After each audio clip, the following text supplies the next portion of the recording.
ಮಹಾಶಕ್ತಿಯ ಕರುಣೆ ಹಾಗೂ ದೈವಿಕ ತಂದೆ ಗುರು ಯೋಗಿರಾಜ್ ವೇದಾದ್ರಿ ಮಹರ್ಷಿಯವರ ಕೃಪೆ ಸದಾ ನಮ್ಮೊಂದಿಗೆ ಇರಲಿ. ಇಡೀ ಜಗತ್ತು ಶಾಂತಿ, ಸಮೃದ್ಧಿ, ಸಂತೋಷವನ್ನು ಆನಂದಿಸಲಿ ಎಂದು ಹಾರೈಸುತ್ತಾ ಈ ಸಂಜೆಯ ಆಧ್ಯಾತ್ಮಿಕ ಅಧಿವೇಶನವನ್ನು ಪ್ರಾರಂಭಿಸೋಣ. ಈ ಆತ್ಮಸಂಗಮ ಕಾರ್ಯಕ್ರಮದಲ್ಲಿ ಭಾಗವಹಿಸುತ್ತಿರುವ ಎಲ್ಲ ಆತ್ಮ ಬಂಧುಗಳನ್ನು ವಿಶ್ವ ಸಮುದಾಯ ಸೇವಾ ಸಂಘ ಕರ್ನಾಟಕ ವಲಯದ ಪರವಾಗಿ ಹೃತ್ಪೂರ್ವಕವಾಗಿ ಸ್ವಾಗತಿಸುತ್ತೇನೆ. ಸ್ನೇಹಿತರೆ, ನಮ್ಮ ಈ ದಿನದ ಉಪನ್ಯಾಸಕರಾಗಿ ವಿಶ್ವ ಸಮುದಾಯ ಸೇವಾ ಸಂಘದ ಸ್ಕೈ ಪ್ರಾಧ್ಯಾಪಕರಾದ ಕಾಂತರಾಜ್ ಸರ್ ಅವರು ನಮ್ಮೊಂದಿಗೆ ಇದ್ದಾರೆ. ಅವರ ಒಂದು ಕಿರುಪರಿಚಯ ನೀಡಲು ಇಚ್ಛಿಸುತ್ತೇನೆ. ಇವರು BSc ಅಧ್ಯಯನ ಮುಗಿಸಿದ್ದಾರೆ. ಇವರು ಸರ್ಕಾರಿ ಸೇವಕರಾಗಿ ಕೆಲಸ ಮಾಡಿ ಸ್ವಯಂ ಪ್ರೇರಿತ ನಿವೃತ್ತಿಯನ್ನು ಪಡೆದಿದ್ದಾರೆ. ಇವರು 2002ರಲ್ಲಿ ಸ್ಕೈ ಯೋಗದ ಮನೋವಿಕಾಸ ಕಲಾ ಕೇಂದ್ರಕ್ಕೆ ಸೇರಿಕೊಂಡು 2003ರಲ್ಲಿ ಬ್ರಹ್ಮಜ್ಞಾನ ಮತ್ತು ಮಾಸ್ಟರ್ ಕೋರ್ಸ್ ತರಬೇತಿಯನ್ನು ಪಡೆದು ಗುರು ವೇದಾದ್ರಿ ಮಹರ್ಷಿಯವರ ತತ್ವಗಳನ್ನು ಅಳವಡಿಸಿಕೊಂಡು 2005ರಿಂದ ಸ್ಕೈ ಯೋಗದ ಅಭ್ಯಾಸಗಳನ್ನು ಎಲ್ಲಾ ಜನರಿಗೂ ಬೋಧಿಸುತ್ತಿದ್ದಾರೆ. ಸ್ಕೈ ಯೋಗ ಶಿಕ್ಷಣಕ್ಕೆ ಸಂಬಂಧಿಸಿದಂತೆ ಮಾನವನ ಮಹತ್ವಕ್ಕಾಗಿ ಯೋಗ ಎಂಬ ವಿಷಯದಲ್ಲಿ MA ಪೂರ್ಣಗೊಳಿಸಿದ್ದಾರೆ. ಇವರು 2010ರಲ್ಲಿ ಬ್ಯಾಂಗ್ಳೂರ್ ಮಾಚುಹಳ್ಳಿ ಸ್ಕೈ ಸಂಸ್ಥೆಯನ್ನು ಸ್ಥಾಪಿಸಿ ಆ ಸಂಸ್ಥೆಯ ಅಧ್ಯಕ್ಷರಾಗಿ ಹಲವಾರು ಧ್ಯಾನ ಕೇಂದ್ರಗಳನ್ನು ಸ್ಥಾಪಿಸಿ ಮಹರ್ಷಿ ಅವರ ತತ್ವಗಳನ್ನು ಎಲ್ಲಾ ಜನರಿಗೂ ನೀಡುತ್ತಿದ್ದಾರೆ. ಇವರು 17 ವರ್ಷಗಳಿಂದ ಸ್ಕೈ ಯೋಗದಲ್ಲಿ ತಮ್ಮ ಸೇವೆಯನ್ನು ಸಲ್ಲಿಸುತ್ತಿದ್ದಾರೆ.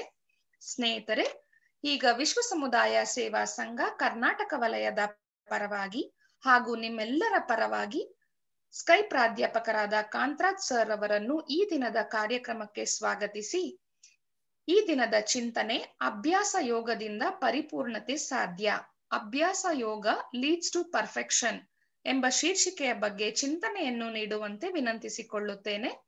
ಬಾಳ್ಗೆ ಸಮೃದ್ಧಿಯೊಂದಿಗೆ ಸರ್. ಬಾಳ್ಗೆ ಸಮೃದ್ಧಿಯೊಂದಿಗೆ. ಬಾಳ್ಗೆ ಭೂಮಂಡಲ, ಬಾಳ್ಗೆ ಭೂಮಂಡಲ, ಬಾಳ್ಗೆ ಸಮೃದ್ಧಿಯೊಂದಿಗೆ. ಗುರುವಿಗೆ ವಂದನೆಗಳು. ಗುರು ನಮ್ಮೊಂದಿಗೆ. ದೈವಿಕ ಮಹಾಶಕ್ತಿಯು ಹಗಲು ಇರುಳು ಎಲ್ಲ ಸಮಯಗಳಲ್ಲೂ ಎಲ್ಲ ಸ್ಥಳಗಳಲ್ಲೂ ಎಲ್ಲ ಉದ್ಯೋಗಗಳಲ್ಲೂ ಸಹವರ್ತಿಯಾಗಿ, ಸಂರಕ್ಷಣೆಯಾಗಿ, ಮಾರ್ಗದರ್ಶಕವಾಗಿಯೂ ಇರಲಿ. ವಿಶ್ವ ಸಮುದಾಯ ಸೇವಾ ಸಂಘ ಕರ್ನಾಟಕ ವಲಯದ ಅಧ್ಯಕ್ಷರಿಗೆ, ಸ್ಮಾರ್ಟ್ ವಿಭಾಗ ಕರ್ನಾಟಕ ವಲಯದ ಉಪಾಧ್ಯಕ್ಷರಿಗೆ, ಆತ್ಮಸಂಗಮದ ರೂವಾರಿಗಳಿಗೆ, ಆತ್ಮಸಂಗಮದಲ್ಲಿ ಸಂಗಮಿಸಿರುವ ಎಲ್ಲ ಪ್ರೀತಿಯ ದೈವ ಸ್ವರೂಪಿ ಆತ್ಮಗಳಿಗೆ, ತಾಯಿ, ತಂದೆ, ಗುರು, ದೈವಕ್ಕೆ ನಮಿಸುತ್ತಾ ಇಂದಿನ ಕಾರ್ಯಕ್ರಮವನ್ನು ಪ್ರಾರಂಭ ಮಾಡೋಣ. ಆತ್ಮೀಯರೇ, ಪ್ರತಿ ದಿವಸ 4 ಗಂಟೆ ಆದಮೇಲೆ ನಮಗೆ ಒಂದು ಕಾರ್ಯಕ್ರಮ ಜ್ಞಾಪಕ ಬರುತ್ತೆ. ಪ್ರತಿ ದಿವಸ ಅದು 4:15ಗೆ ನಮಗೆ ಶುರುವಾಗುತ್ತೆ ಅಂತ ಗೊತ್ತಿದ್ರೂ 4 ಗಂಟೆಗೆ ನಮಗೆ ಮನಸ್ಸಿನಲ್ಲಿ ಒಂದು ಅಲಾರಾಮ್, ಒಂದು ಪ್ರೋಗ್ರಾಮ್ ಇದೆ, ನಾವು ಅದನ್ನು ಕೇಳಬೇಕು. 4 ಗಂಟೆಗೆ ನಾವು ಮೀಟಿಂಗ್ ಜಾಯಿನ್ ಆಗಿ 4:15 ಆಗೋವರೆಗೂ ಕಾಯ್ತೀವಿ. 4:15ಗೆ ಧ್ಯಾನ ಮಾಡ್ತಾರೆ, 4:45ಗೆ ಮುಗಿಯುತ್ತೆ. 108 ಸಾರಿ ಭೂಮಂಡಲವನ್ನು ಹಾರೈಸ್ತೀವಿ. ಮತ್ತು 5 ಗಂಟೆಗೆ ಒಂದು ಚಿಂತನೆ ಆರಂಭವಾಗುತ್ತೆ. ಇದು ನಮಗೆ ಪ್ರತಿನಿತ್ಯದ ಅಭ್ಯಾಸವಾಗಿ ಬಿಟ್ಟಿದೆ. ಮೊದಲು ಕಾರ್ಯಕ್ರಮದ ಅಭ್ಯಾಸ ಇತ್ತು. ಕಾರ್ಯಕ್ರಮನ ಅಭ್ಯಾಸ ಮಾಡ್ಕೊಂಡ್ವಿ. ಇಷ್ಟು ಗಂಟೆಗೆ ಕಾರ್ಯಕ್ರಮ ಇದೆ, ಅದಕ್ಕೆ ನಾನು ಜಾಯ್ನ್ ಆಗಬೇಕು ಅನ್ನೋದು ಒಂದು ಪ್ರಯತ್ನವನ್ನ ಮಾಡಿದ್ವಿ. ಈಗ ನಮ್ಮ ಪ್ರಯತ್ನ ಬೇಕಿಲ್ಲ, ಅಭ್ಯಾಸವೇ ಕಾರ್ಯಕ್ರಮ ಆಗಿದೆ. ಎಲ್ಲೇ ಇರಲಿ, ಯಾವುದೇ ಊರಲ್ಲಿರಲಿ, ಕೈಲಿ ಮೊಬೈಲ್ 4 ಗಂಟೆಗೆ ಆನ್ ಆಗುತ್ತೆ. ಕಾರ್ಯಕ್ರಮವೇ ಅಭ್ಯಾಸವಾಗಿದೆ. ಅಭ್ಯಾಸ ಕಾರ್ಯಕ್ರಮ ಅಲ್ಲ,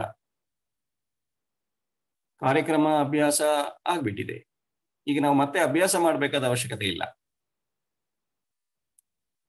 ಸೊ ಎಲ್ಲರೂ 4 ಗಂಟೆಯಲ್ಲಿ ಎಲ್ಲಿರ್ತಾರೆ ಅಂದ್ರೆ ಯಾವುದೋ ಒಂದು ಕೋಣೆಯಲ್ಲಿ ಮೊಬೈಲ್ ಹಿಡ್ಕೊಂಡು ಕುಳಿತಿರ್ತಾರೆ, ಆತ್ಮಸಂಗಮದ ಚಿಂತನೆಯನ್ನು ಕೇಳ್ತಾ ಇರ್ತಾರೆ ಅನ್ನೋದು ಒಂದು ಅಭ್ಯಾಸ ಆಗ್ಬಿಟ್ಟಿದೆ. ಏನು ಈ ಅಭ್ಯಾಸ ಅಂದ್ರೆ? ಯಾವುದೇ ಒಂದು ಕಾರ್ಯವನ್ನ ಪದೇ ಪದೇ ರಿಪೀಟ್ ಮಾಡಿದ್ರೆ ಅದನ್ನ ಅಭ್ಯಾಸ ಅಂತ ಕರೀತಾರೆ. ಒಂದೇ ಕಾರ್ಯವನ್ನ ಪದೇ ಪದೇ ಪದೇ ರಿಪೀಟ್ ಮಾಡಿದ್ರೆ ಅಭ್ಯಾಸ. ಮೊದಲು ಕಷ್ಟ ಆಗುತ್ತೆ.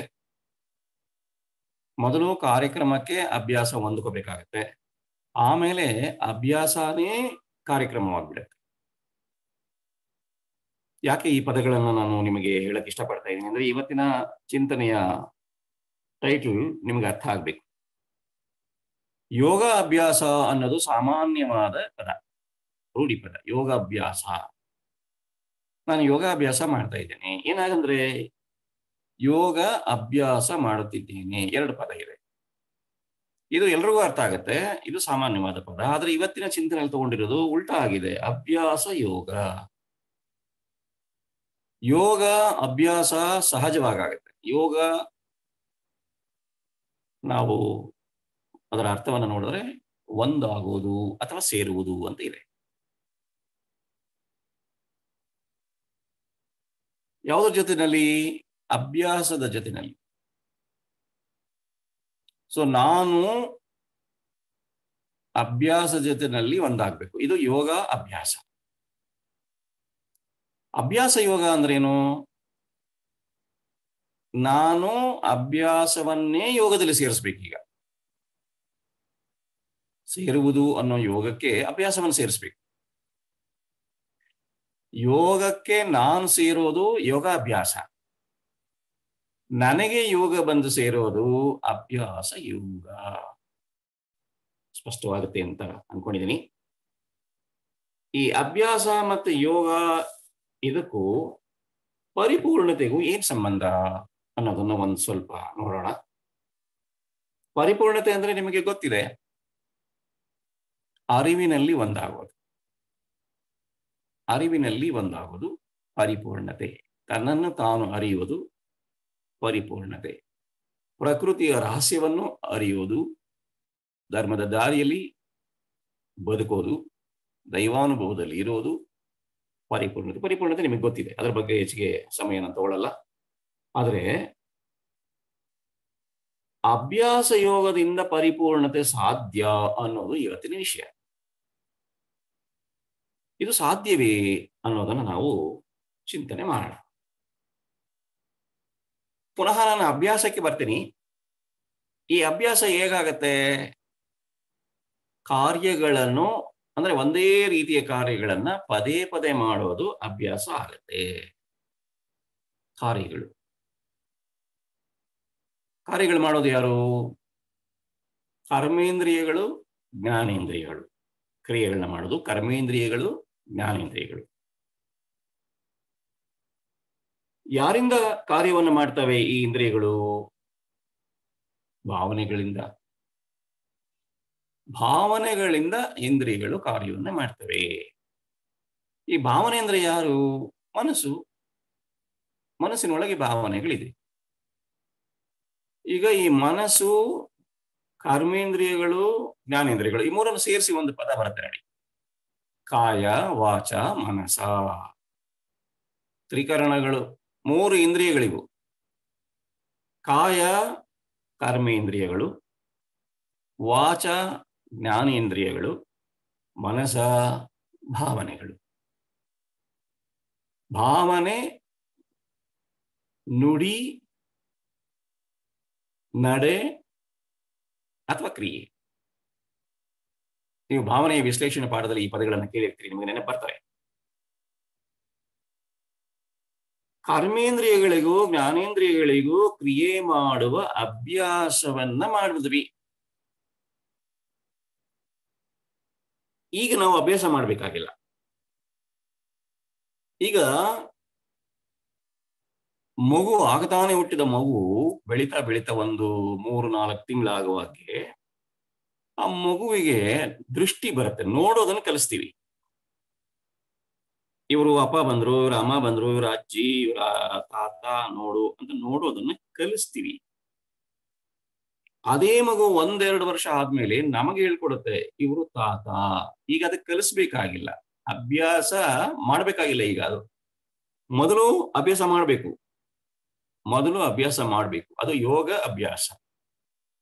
ಆಮೇಲೆ ಅಭ್ಯಾಸ ಮಾಡ್ಬೇಕಾಗಿಲ್ಲ, ಅದೇ ನಮ್ಮ ಯೋಗವಾಗ್ಬಿಡುತ್ತೆ, ಅದೇ ನಮ್ಮ ಸ್ವಭಾವ ಆಗ್ಬಿಡುತ್ತೆ. ಅದು ಅಭ್ಯಾಸ ಯೋಗ. ಅಕ್ಷರವನ್ನ ಬರೆಯೋದನ್ನ ಕಲಿತೀವಲ್ಲ, ಅದು ಅಕ್ಷರ ಅಭ್ಯಾಸ. ಕಲಿತದ್ದನ್ನ ಬರಿತಾ ಓದ್ತಾ ಹೋಗ್ತೀವಲ್ಲ, ಅದು ಅಭ್ಯಾಸ ಅಕ್ಷರ, ಅಭ್ಯಾಸ ಯೋಗ ಆಗ್ಬಿಡುತ್ತೆ. ಇದು ಜೀವನದಲ್ಲಿ ನಾವು ಅರ್ಥ ಮಾಡ್ಕೋಬೇಕಾಗಿರೋದು. ಎಷ್ಟೋ ವರ್ಷ ನಾವು ಅಭ್ಯಾಸ ಮಾಡ್ತಾ ಮಾಡ್ತಾ ಮಾಡ್ತಾ ಸಾಧನೆ ಮಾಡ್ತಾ ಮಾಡ್ತಾ ಹೋಗೋದಲ್ಲ, ಆ ಸಾಧನೆಯೇ ಅಭ್ಯಾಸ ಆಗ್ಬಿಡ್ಬೇಕು. ಅಭ್ಯಾಸದಿಂದ ಸಾಧನೆ ಅಲ್ಲ, ಸಾಧನೆ ಅನ್ನೋದೇ ಅಭ್ಯಾಸ ಆಗ್ಬಿಡ್ಬೇಕು. 4 ಗಂಟೆಗೆ ಹೇಳ್ಬೇಕು ಅಂತ ಅಲಾರಾಮ್ ಕೊಡ್ತಲೇ ಇರೋದಲ್ಲ, ಸಾಯೋವರೆಗೂ ಅಲಾರಾಮ್ ಕೊಟ್ಕೊಂಡಿದ್ದೊಳದಲ್ಲ. ಮೊದಲು 4 ಗಂಟೆಗೆ ನೀವು ಅಲಾರಾಮ್ ಕೊಡ್ಬೇಕು. ಅಲಾರಾಮ್ ಹೊಡೆದಾಗ ನೀವು ಎದ್ದೇಳ್ತೀರಾ. ಒಂದ್ ಸ್ವಲ್ಪ ದಿವಸಗಳಾದ ಮೇಲೆ ಅಲಾರಾಮ್ಗಿಂತ 1 ನಿಮಿಷ ಮುಂಚೆ ಎದ್ದೇಳ್ತೀರಾ. ಇನ್ನು ಸ್ವಲ್ಪ ದಿವಸ ಆದ್ಮೇಲೆ ಅಲಾರಾಮ್ಗಿಂತ 2 ನಿಮಿಷ ಮುಂಚೆ ಎದ್ದೇಳ್ತೀರಾ. ಇನ್ನೂ ಸ್ವಲ್ಪ ದಿವಸಗಳಾದ್ಮೇಲೆ ಅಲಾರಾಮ್ ಬೇಕಿಲ್ಲ, ನೀವು 4 ಗಂಟೆ ಎದ್ದೇಳಬೇಕು ಅಂದ್ರೆ 3:59ಕ್ಕೆ ನಿಮ್ಮ ಒಳಗಿನ ಅಭ್ಯಾಸ ಕ್ರಿಯೆಗೆ ಬಂದ್ಬಿಡತ್ತೆ. ಮೊದಲು ಕ್ರಿಯೆನ ಅಭ್ಯಾಸ ಮಾಡಿದ್ವಿ, ಈಗ ಅಭ್ಯಾಸ ಮಾಡೋಂಗಿಲ್ಲ, ಅದೇ ಕ್ರಿಯೆ ಆಗ್ಬಿಡತ್ತೆ. ಈ ತರ ಅಭ್ಯಾಸ ಮಾಡ್ತಾ ಮಾಡ್ತಾ ಯೋಗ ಸೇರೋದೇ ಅಭ್ಯಾಸ ಯೋಗ. ಯಾರ ಜೊತೆನಲ್ಲಿ? ಪರಿಪೂರ್ಣತೆಯ ಜೊತೆಯಲ್ಲಿ. ಪರಿಪೂರ್ಣ ಅಂದ್ರೆ ದೈವ ನೆಲೆಯನ್ನ ಪಡೆಯೋದು, ದೈವ ನೆಲೆಯನ್ನ ಪಡೆಯೋದು. ಈ ಅಭ್ಯಾಸವೇ ಗುಣವಾಗಿ ಮನುಷ್ಯನ ಉನ್ನತಿಯನ್ನು ಅವನತಿಯನ್ನು ನಿರ್ಧರಿಸುತ್ತೆ. ಇದು ನಿಮಗೆ ಗೊತ್ತಿದೆ. ಮನುಷ್ಯ ಉನ್ನತಿ ಪಡಿಬೇಕಾದ್ರೆ ಅಥವಾ ಅವನತಿ ಅಧೋಗತಿಗೆ ಹೋಗ್ಬೇಕಾದ್ರೆ ಅವನ ಅಭ್ಯಾಸಗಳೇ ಕಾರಣ. ಒಳ್ಳೆಯ ಅಭ್ಯಾಸಗಳಿದ್ರೆ ಉನ್ನತಿಯನ್ನು, ದುರಭ್ಯಾಸಗಳಿದ್ರೆ ಅವನತಿಯನ್ನು ಹೊಂದ್ತಾನೆ. ಇದು ನಮಗೆ ಗೊತ್ತಿದೆ. ಗೊತ್ತಿದ್ದೂ ನಾವು ಅವನತಿ ಅಥವಾ ಉನ್ನತಿನ ಹೊಂದ್ತಾ ಇದ್ದೀವಿ ಅಂದ್ರೆ ನಾವು ಮೂರ್ಖರಾಗಿದ್ದೀವಿ. ನಾವು ಉನ್ನತಿಯನ್ನು ಹೊಂದುವುದರಲ್ಲೇ ಮುಂದುವರಿಬೇಕು ಅಂದ್ರೆ ಅಭ್ಯಾಸವೇ ನಮ್ಮ ಯೋಗವಾಗಬೇಕು, ಸ್ವಭಾವ ಆಗ್ಬಿಡ್ಬೇಕು. ಇದಕ್ಕೆ ನಾನು ಭಗವದ್ಗೀತೆಯ ಒಂದು ಶ್ಲೋಕವನ್ನು ತಗೊಂಡು ಇಂದಿನ ವಿಷಯನ ಮುಂದುವರಿತೀನಿ. ಅಭ್ಯಾಸ ಯೋಗ ಯುಕ್ತೇನ ಚೇತಸ ನಾ ಅನ್ಯಗಾಮಿನ ಪರಮಂ ಪುರುಷಂ ದಿವ್ಯಂ ಯಾತಿ ಪಾರ್ಥ ಅನುಚಿಂತಯನ್. ಅಭ್ಯಾಸ ಯೋಗ ಯುಕ್ತೇನ ಚೇತಸ ನಾ ಅನ್ಯಗಾಮಿನ ಪರಮಂ ಪುರುಷಂ ದಿವ್ಯಂ ಯಾತಿ ಪಾರ್ಥ ಅನುಚಿಂತಯನ್. ಅಕ್ಷರ ಬ್ರಹ್ಮ ಯೋಗದಲ್ಲಿ ಗೀತೆಯಲ್ಲಿ ಒಂದು ಶ್ಲೋಕ ಏನಾಗಂದ್ರೆ, ಅಭ್ಯಾಸ ಯೋಗ ಯುಕ್ತೇನ. ಅಭ್ಯಾಸ ಯೋಗ, ಅಭ್ಯಾಸ ರೂಪಿಯಾದ ಒಂದು ಯೋಗ. ಯೋಗವೇ ಅಭ್ಯಾಸ ಆಗ್ಬಿಟ್ಟಿದೆ ನಮಗೆ. ಯೋಗಾಭ್ಯಾಸ ಅಲ್ಲ, ಯೋಗಾನೇ ನಮ್ಮ ಅಭ್ಯಾಸ, ನಮ್ಮ ಸ್ವಭಾವ ಆಗ್ಬಿಟ್ಟಿದೆ. ಯಾವ ಅಭ್ಯಾಸ? ಪರಿಪೂರ್ಣತೆಯನ್ನು ಪಡೆಯುವ ಅಭ್ಯಾಸ, ದೈವ ನೆಲೆಯನ್ನು ಪಡೆಯುವ ಅಭ್ಯಾಸ, ದೈವ ನೆಲೆಯ ಧ್ಯಾನವನ್ನು ಮಾಡುವ ಅಭ್ಯಾಸ. ಅಭ್ಯಾಸ ಯೋಗ ಯುಕ್ತೇನ ಅಂದ್ರೆ ದೈವದ ಧ್ಯಾನ ಮಾಡುವ ಅಭ್ಯಾಸ ರೂಪಿಯ ಯೋಗದಿಂದ. ಬಹಳ ಚೆನ್ನಾಗಿ ವಿಶ್ಲೇಷಣೆ ಮಾಡಿದ್ದಾರೆ. ನಾನ್ಯಗಾಮಿನ ಚೇತಸ. ಚೇತಸ ಮನಸ್ಸು ಅಚಲವಾಗಿರ್ಬೇಕು. ದೈವದ ಧ್ಯಾನ ಅಭ್ಯಾಸ ರೂಪಿ ಯೋಗ ಹೇಗಿರ್ಬೇಕು, ಹೇಗೆ ಮಾಡಬೇಕು ಅಂದ್ರೆ ಅಚಲವಾದ ಮನಸ್ಸಿನಿಂದ, ನಿಶ್ಚಲವಾದ ಮನಸ್ಸಿನಿಂದ. ಮನಸ್ಸು ಚಂಚಲ, ಅದನ್ನ ನಿಶ್ಚಲ ಮಾಡಬೇಕು, ನಿಲ್ಲಿಸ್ಬೇಕು. ಪ್ರತ್ಯಾಹಾರ ಮಾಡಿ ಧಾರಣ ಮಾಡಿ ನಿಲ್ಲಿಸ್ಬೇಕು, ಅದನ್ನ ಗಮನಿಸಬೇಕು. ಧ್ಯಾನ ಇವು ಮೂರು ಮಾಡಬೇಕು. ಅಂತಹ ಅಚಲವಾದ ಮನಸ್ಸಿನಿಂದ ಮೊದಲನೇದೇನು? ದೈವದ ಧ್ಯಾನ ಅಭ್ಯಾಸ ರೂಪಿ ಯೋಗ. ದೈವ ಧ್ಯಾನ ಮಾಡೋ ಅಭ್ಯಾಸನೇ ಯೋಗ. ಈಗ ದೈವ ನೆಲೆಯ ಧ್ಯಾನ ಮಾಡುವ ಅಭ್ಯಾಸನ ಒಂದು ಯೋಗ ಅಂತ ತಗೊಂಡು, ಹೇಗೆ ಅಚಲವಾದ ಮನಸ್ಸಿನಿಂದ ಅನುಚಿಂತಯನ್, ನಿರಂತರವಾಗಿ ಚಿಂತಿಸುತ್ತಿರಬೇಕು. ಅನುಚಿಂತಯನ್, ನಿರಂತರವಾಗಿ, ನಾನ್ ಸ್ಟಾಪ್, ಒಂದ್ ದಿವಸನೂ ಬಿಡಬಾರ್ದು. ಅಭ್ಯಾಸ ಶುರು ಮಾಡಿದ್ಮೇಲೆ ಒಂದು ಸಾಧನೆಗೆ ಒಂದು ದಿವಸನೂ ಅದನ್ನು ತಪ್ಪಿಸಬಾರದು. ಒಂದು ದಿವಸ ತಪ್ಪಿಸಿದರೆ ಆ ಮನಸ್ಸು ಮತ್ತೊಂದು ದಿನವೂ ಅದನ್ನೇ ಮಾಡುವಂತ ಹೇಳುತ್ತೆ. ಇವತ್ತು ಒಂದ್ ದಿವಸ ಏನೋ ಅರ್ಜೆಂಟ್ ಕೆಲಸ ಇರ್ಲಿ ಬಿಡು, ನಾಳೆ ಮಾಡೋಣ ಅನ್ನತ್ತೆ. ಏನೇ ಇರ್ಲಿ, ಏನೇ ಅಡ್ಡಿ ಆತಂಕಗಳು ಬರಲಿ, ಯಾವುದೇ ಕಷ್ಟ ಇರ್ಲಿ, ನೋವಿರ್ಲಿ, ನಲಿವಿರ್ಲಿ, ಸಮಯ ಇರ್ಲಿ ಇಲ್ಲದೆ ಇರ್ಲಿ, ಊರಲ್ಲಿರ್ಲಿ ಬೇರೆ ಕಡೆ ಇರ್ಲಿ, ಆ ಸಮಯಕ್ಕೆ ಆ ಅಭ್ಯಾಸ ಸ್ವಭಾವವಾಗಿರಬೇಕು. ಅದು ಅನುಚಿಂತಯನ್, ನಿರಂತರವಾಗಿ ಚಿಂತಿಸುವವನಿಗೆ, ಚಿಂತಿಸುವ ಮಾನವನಿಗೆ ಏನ್ ಸಿಗತ್ತೆ? ಪರಮಂ ದಿವ್ಯ ಪುರುಷಂ ಯಾತಿ. ದಿವ್ಯವಾದ ಪರಮ ಪುರುಷನನ್ನು, ಅಂದ್ರೆ ಪರಮಾತ್ಮನನ್ನು, ಅಂದ್ರೆ ದೈವ ನೆಲೆಯನ್ನು, ಅಂದ್ರೆ ಸಾಕ್ಷಾತ್ಕಾರವನ್ನು ಯಾತಿ, ಪಡೆಯುತ್ತಾನೆ. ಎಷ್ಟು ಚೆನ್ನಾಗಿದೆ ನೋಡಿ. ಅಭ್ಯಾಸ ಯೋಗದಿಂದ ಪರಿಪೂರ್ಣತೆ ಸಾಧ್ಯ ಅನ್ನೋದು ನನ್ನ ಮಾತಲ್ಲ, ಗೀತೆಯಲ್ಲಿ ಹೇಳಿರೋದು. ಅಭ್ಯಾಸ ಯೋಗದಿಂದ ಪರಿಪೂರ್ಣತೆ ಸಾಧ್ಯ ಅನ್ನೋದು ವೇದಾತ್ರಿಯಮ್ಮಲ್ಲಿ ವೇದಾತ್ರಿಯ ಮಾತುಗಳು. ಅಭ್ಯಾಸ ಸಾಕ್ಷಾತ್ಕಾರಕ್ಕೆ ಮೂರೇ ಅಭ್ಯಾಸ ಹೇಳಿರೋದವರು: ನಂಬಿಕೆ, ತಿಳುವಳಿಕೆ, ಫೇತ್, ಅಂಡರ್ಸ್ಟ್ಯಾಂಡಿಂಗ್. ಎರಡು, ಮೂರು ಅಲ್ಲ, ಎರಡೇ ಹೇಳಿದ್ದು. ಪರಿಪೂರ್ಣತೆ ತಾನಾಗಿ ಆಗತ್ತೆ ಅಂತ ಹೇಳಿದ್ದಾರೆ. ದ ಸೇಮ್ ವರ್ಡ್ಸ್ ಏನ್ ಹೇಳ್ತಾರೆ? ದೈವ ಧ್ಯಾನದ ಅಭ್ಯಾಸವೆಂಬ ಯೋಗ ಅಚಲವಾದ ಮನಸ್ಸಿನಿಂದ ಯಾರು ನಿರಂತರವಾಗಿ ಚಿಂತನೆ ಮಾಡ್ತಾರೋ ಅವನಿಗೆ ದಿವ್ಯವಾದ ಪರಮಾತ್ಮನ ಅಥವಾ ದೈವದ ಅಥವಾ ದೈವ ನೆಲೆಯ ಸಾಕ್ಷಾತ್ಕಾರವಾಗುತ್ತೆ. ಇದು ಗೀತೆಯಲ್ಲಿರುವ ಶ್ಲೋಕ. ಇದು ಒಂದು ನನಗೆ ಅಭ್ಯಾಸ ಯೋಗ ಅನ್ನೋ ಚಾಪ್ಟರ್ನ ತಗೊಳ್ಳೋದಕ್ಕೆ ಪ್ರೇರಣೆ ಮಾಡ್ತು. ಈ ಶ್ಲೋಕ ಬಹಳ ಇಷ್ಟ ಆಯ್ತು. ಇದರಲ್ಲಿ ನಾನು ಕೃಷ್ಣನ ಜಾಗದಲ್ಲಿ ವೇದಾತ್ರಿ ಮಹರ್ಷಿಗಳನ್ನ ನೋಡ್ತಾ ಇದ್ದೀನಿ. ಅವರು ಇದನ್ನ ಹೇಳಿರೋದು. ಅವರ ಪದಗಳು ನೋಡಿ ಹೇಗಿದೆ: ದೇಹಾಭ್ಯಾಸ, ಕಾಯಕಲ್ಪ ಅಭ್ಯಾಸ, ಧ್ಯಾನ ಅಭ್ಯಾಸ, ಅಂತರಂಗ ಪರಿಶೀಲನಾ ಅಭ್ಯಾಸ. ಇದು ಮೊದಲು, ಇದು ಕಲಿಯುವಾಗಿರ್ಬೇಕು. ನಂತರ ಏನಾಗ್ಬೇಕದ್ ನಮಗೆ? ಅಭ್ಯಾಸವೇ ದೇಹ, ಅಭ್ಯಾಸವೇ ಧ್ಯಾನ, ಅಭ್ಯಾಸವೇ ಕಾಯಕಲ್ಪ, ಅಭ್ಯಾಸವೇ ಅಂತರಂಗ ಪರಿಶೀಲನೆ. ಇದು ನಮಗೆ ಸ್ವಭಾವ ಆಗ್ಬೇಕು. ಅಯ್ಯೋ ನಾನು ಎಕ್ಸರ್ಸೈಸ್ ಮಾಡ್ಬೇಕಲ್ಲ, ನೋ ನೋ ನೋ, ದೇಹ ಎಕ್ಸರ್ಸೈಸ್ ಮಾಡ್ತಾ ಇರ್ಬೇಕಷ್ಟೇ. ಸಹಜ ಸ್ವಭಾವ. ಊಟ ಮಾಡೋ ಹಾಗೆ ನಾವು ದಿವಸ ಊಟ ಮಾಡ್ತೀವಲ್ಲ, ತಿಂಡಿ ತಿಂತೀವಲ್ಲ 3 ಹೊತ್ತು, ಅದೇ ತರ ಇವೆಲ್ಲ ನಮಗೆ ಅಭ್ಯಾಸವಾಗಿ ಬಿಡ್ಬೇಕು. ಮೊದಲು ಅಭ್ಯಾಸ ಮಾಡಬೇಕು, ಆಮೇಲೆ ಅಭ್ಯಾಸ ಆಗ್ಬೇಕು. ಯೋಗಾಭ್ಯಾಸಕ್ಕೂ ಅಭ್ಯಾಸ ಯೋಗಕ್ಕೂ ಇಷ್ಟು ಅಂತರ ಅಷ್ಟೇ, ಎಲ್ಲ ಒಂದಕ್ಕೊಂದು ವಿರುದ್ಧವಾಗಿರತ್ತೆ. ಸೊ ಈ ಶ್ಲೋಕದಿಂದ ವೇದಾತ್ರಿ ಮಹರ್ಷಿಗಳ ಚಿಂತನೆಯಿಂದ ನಮಗನಿಸಿದ್ದು, ಪರಿಪೂರ್ಣತೆಗೆ ಅಭ್ಯಾಸವೇ ಸಾಧನ.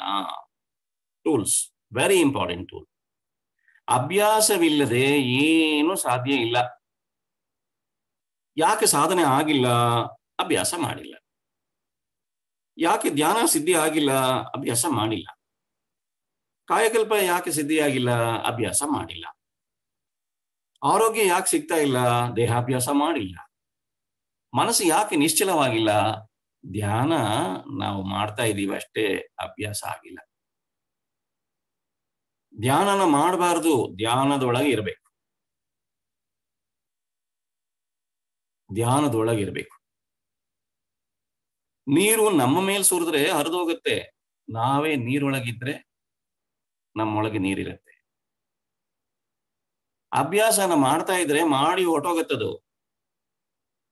ನಮ್ಮೊಳಗೆ ಅಭ್ಯಾಸ ಇರಬೇಕು. ಈ ಅಭ್ಯಾಸ ಯೋಗ ಅನ್ನೋ ಪದ ಬಹಳ ಶ್ರೇಷ್ಠವಾದದ್ದು. ಅಭ್ಯಾಸವಿಲ್ಲದೆ ಸಾಧನೆ ಇಲ್ಲ, ಸಾಧನೆ ಇಲ್ಲದೆ ಸಾಕ್ಷಾತ್ಕಾರವಿಲ್ಲ. ಮತ್ತೊಂದು ಕಡೆ ಭಗವಾನ್ ಹೇಳ್ತಾರೆ ಗೀತೆಯಲ್ಲಿ, ಅಭ್ಯಾಸವಿಲ್ಲದೆ ಸಾಧನೆ ಇಲ್ಲ.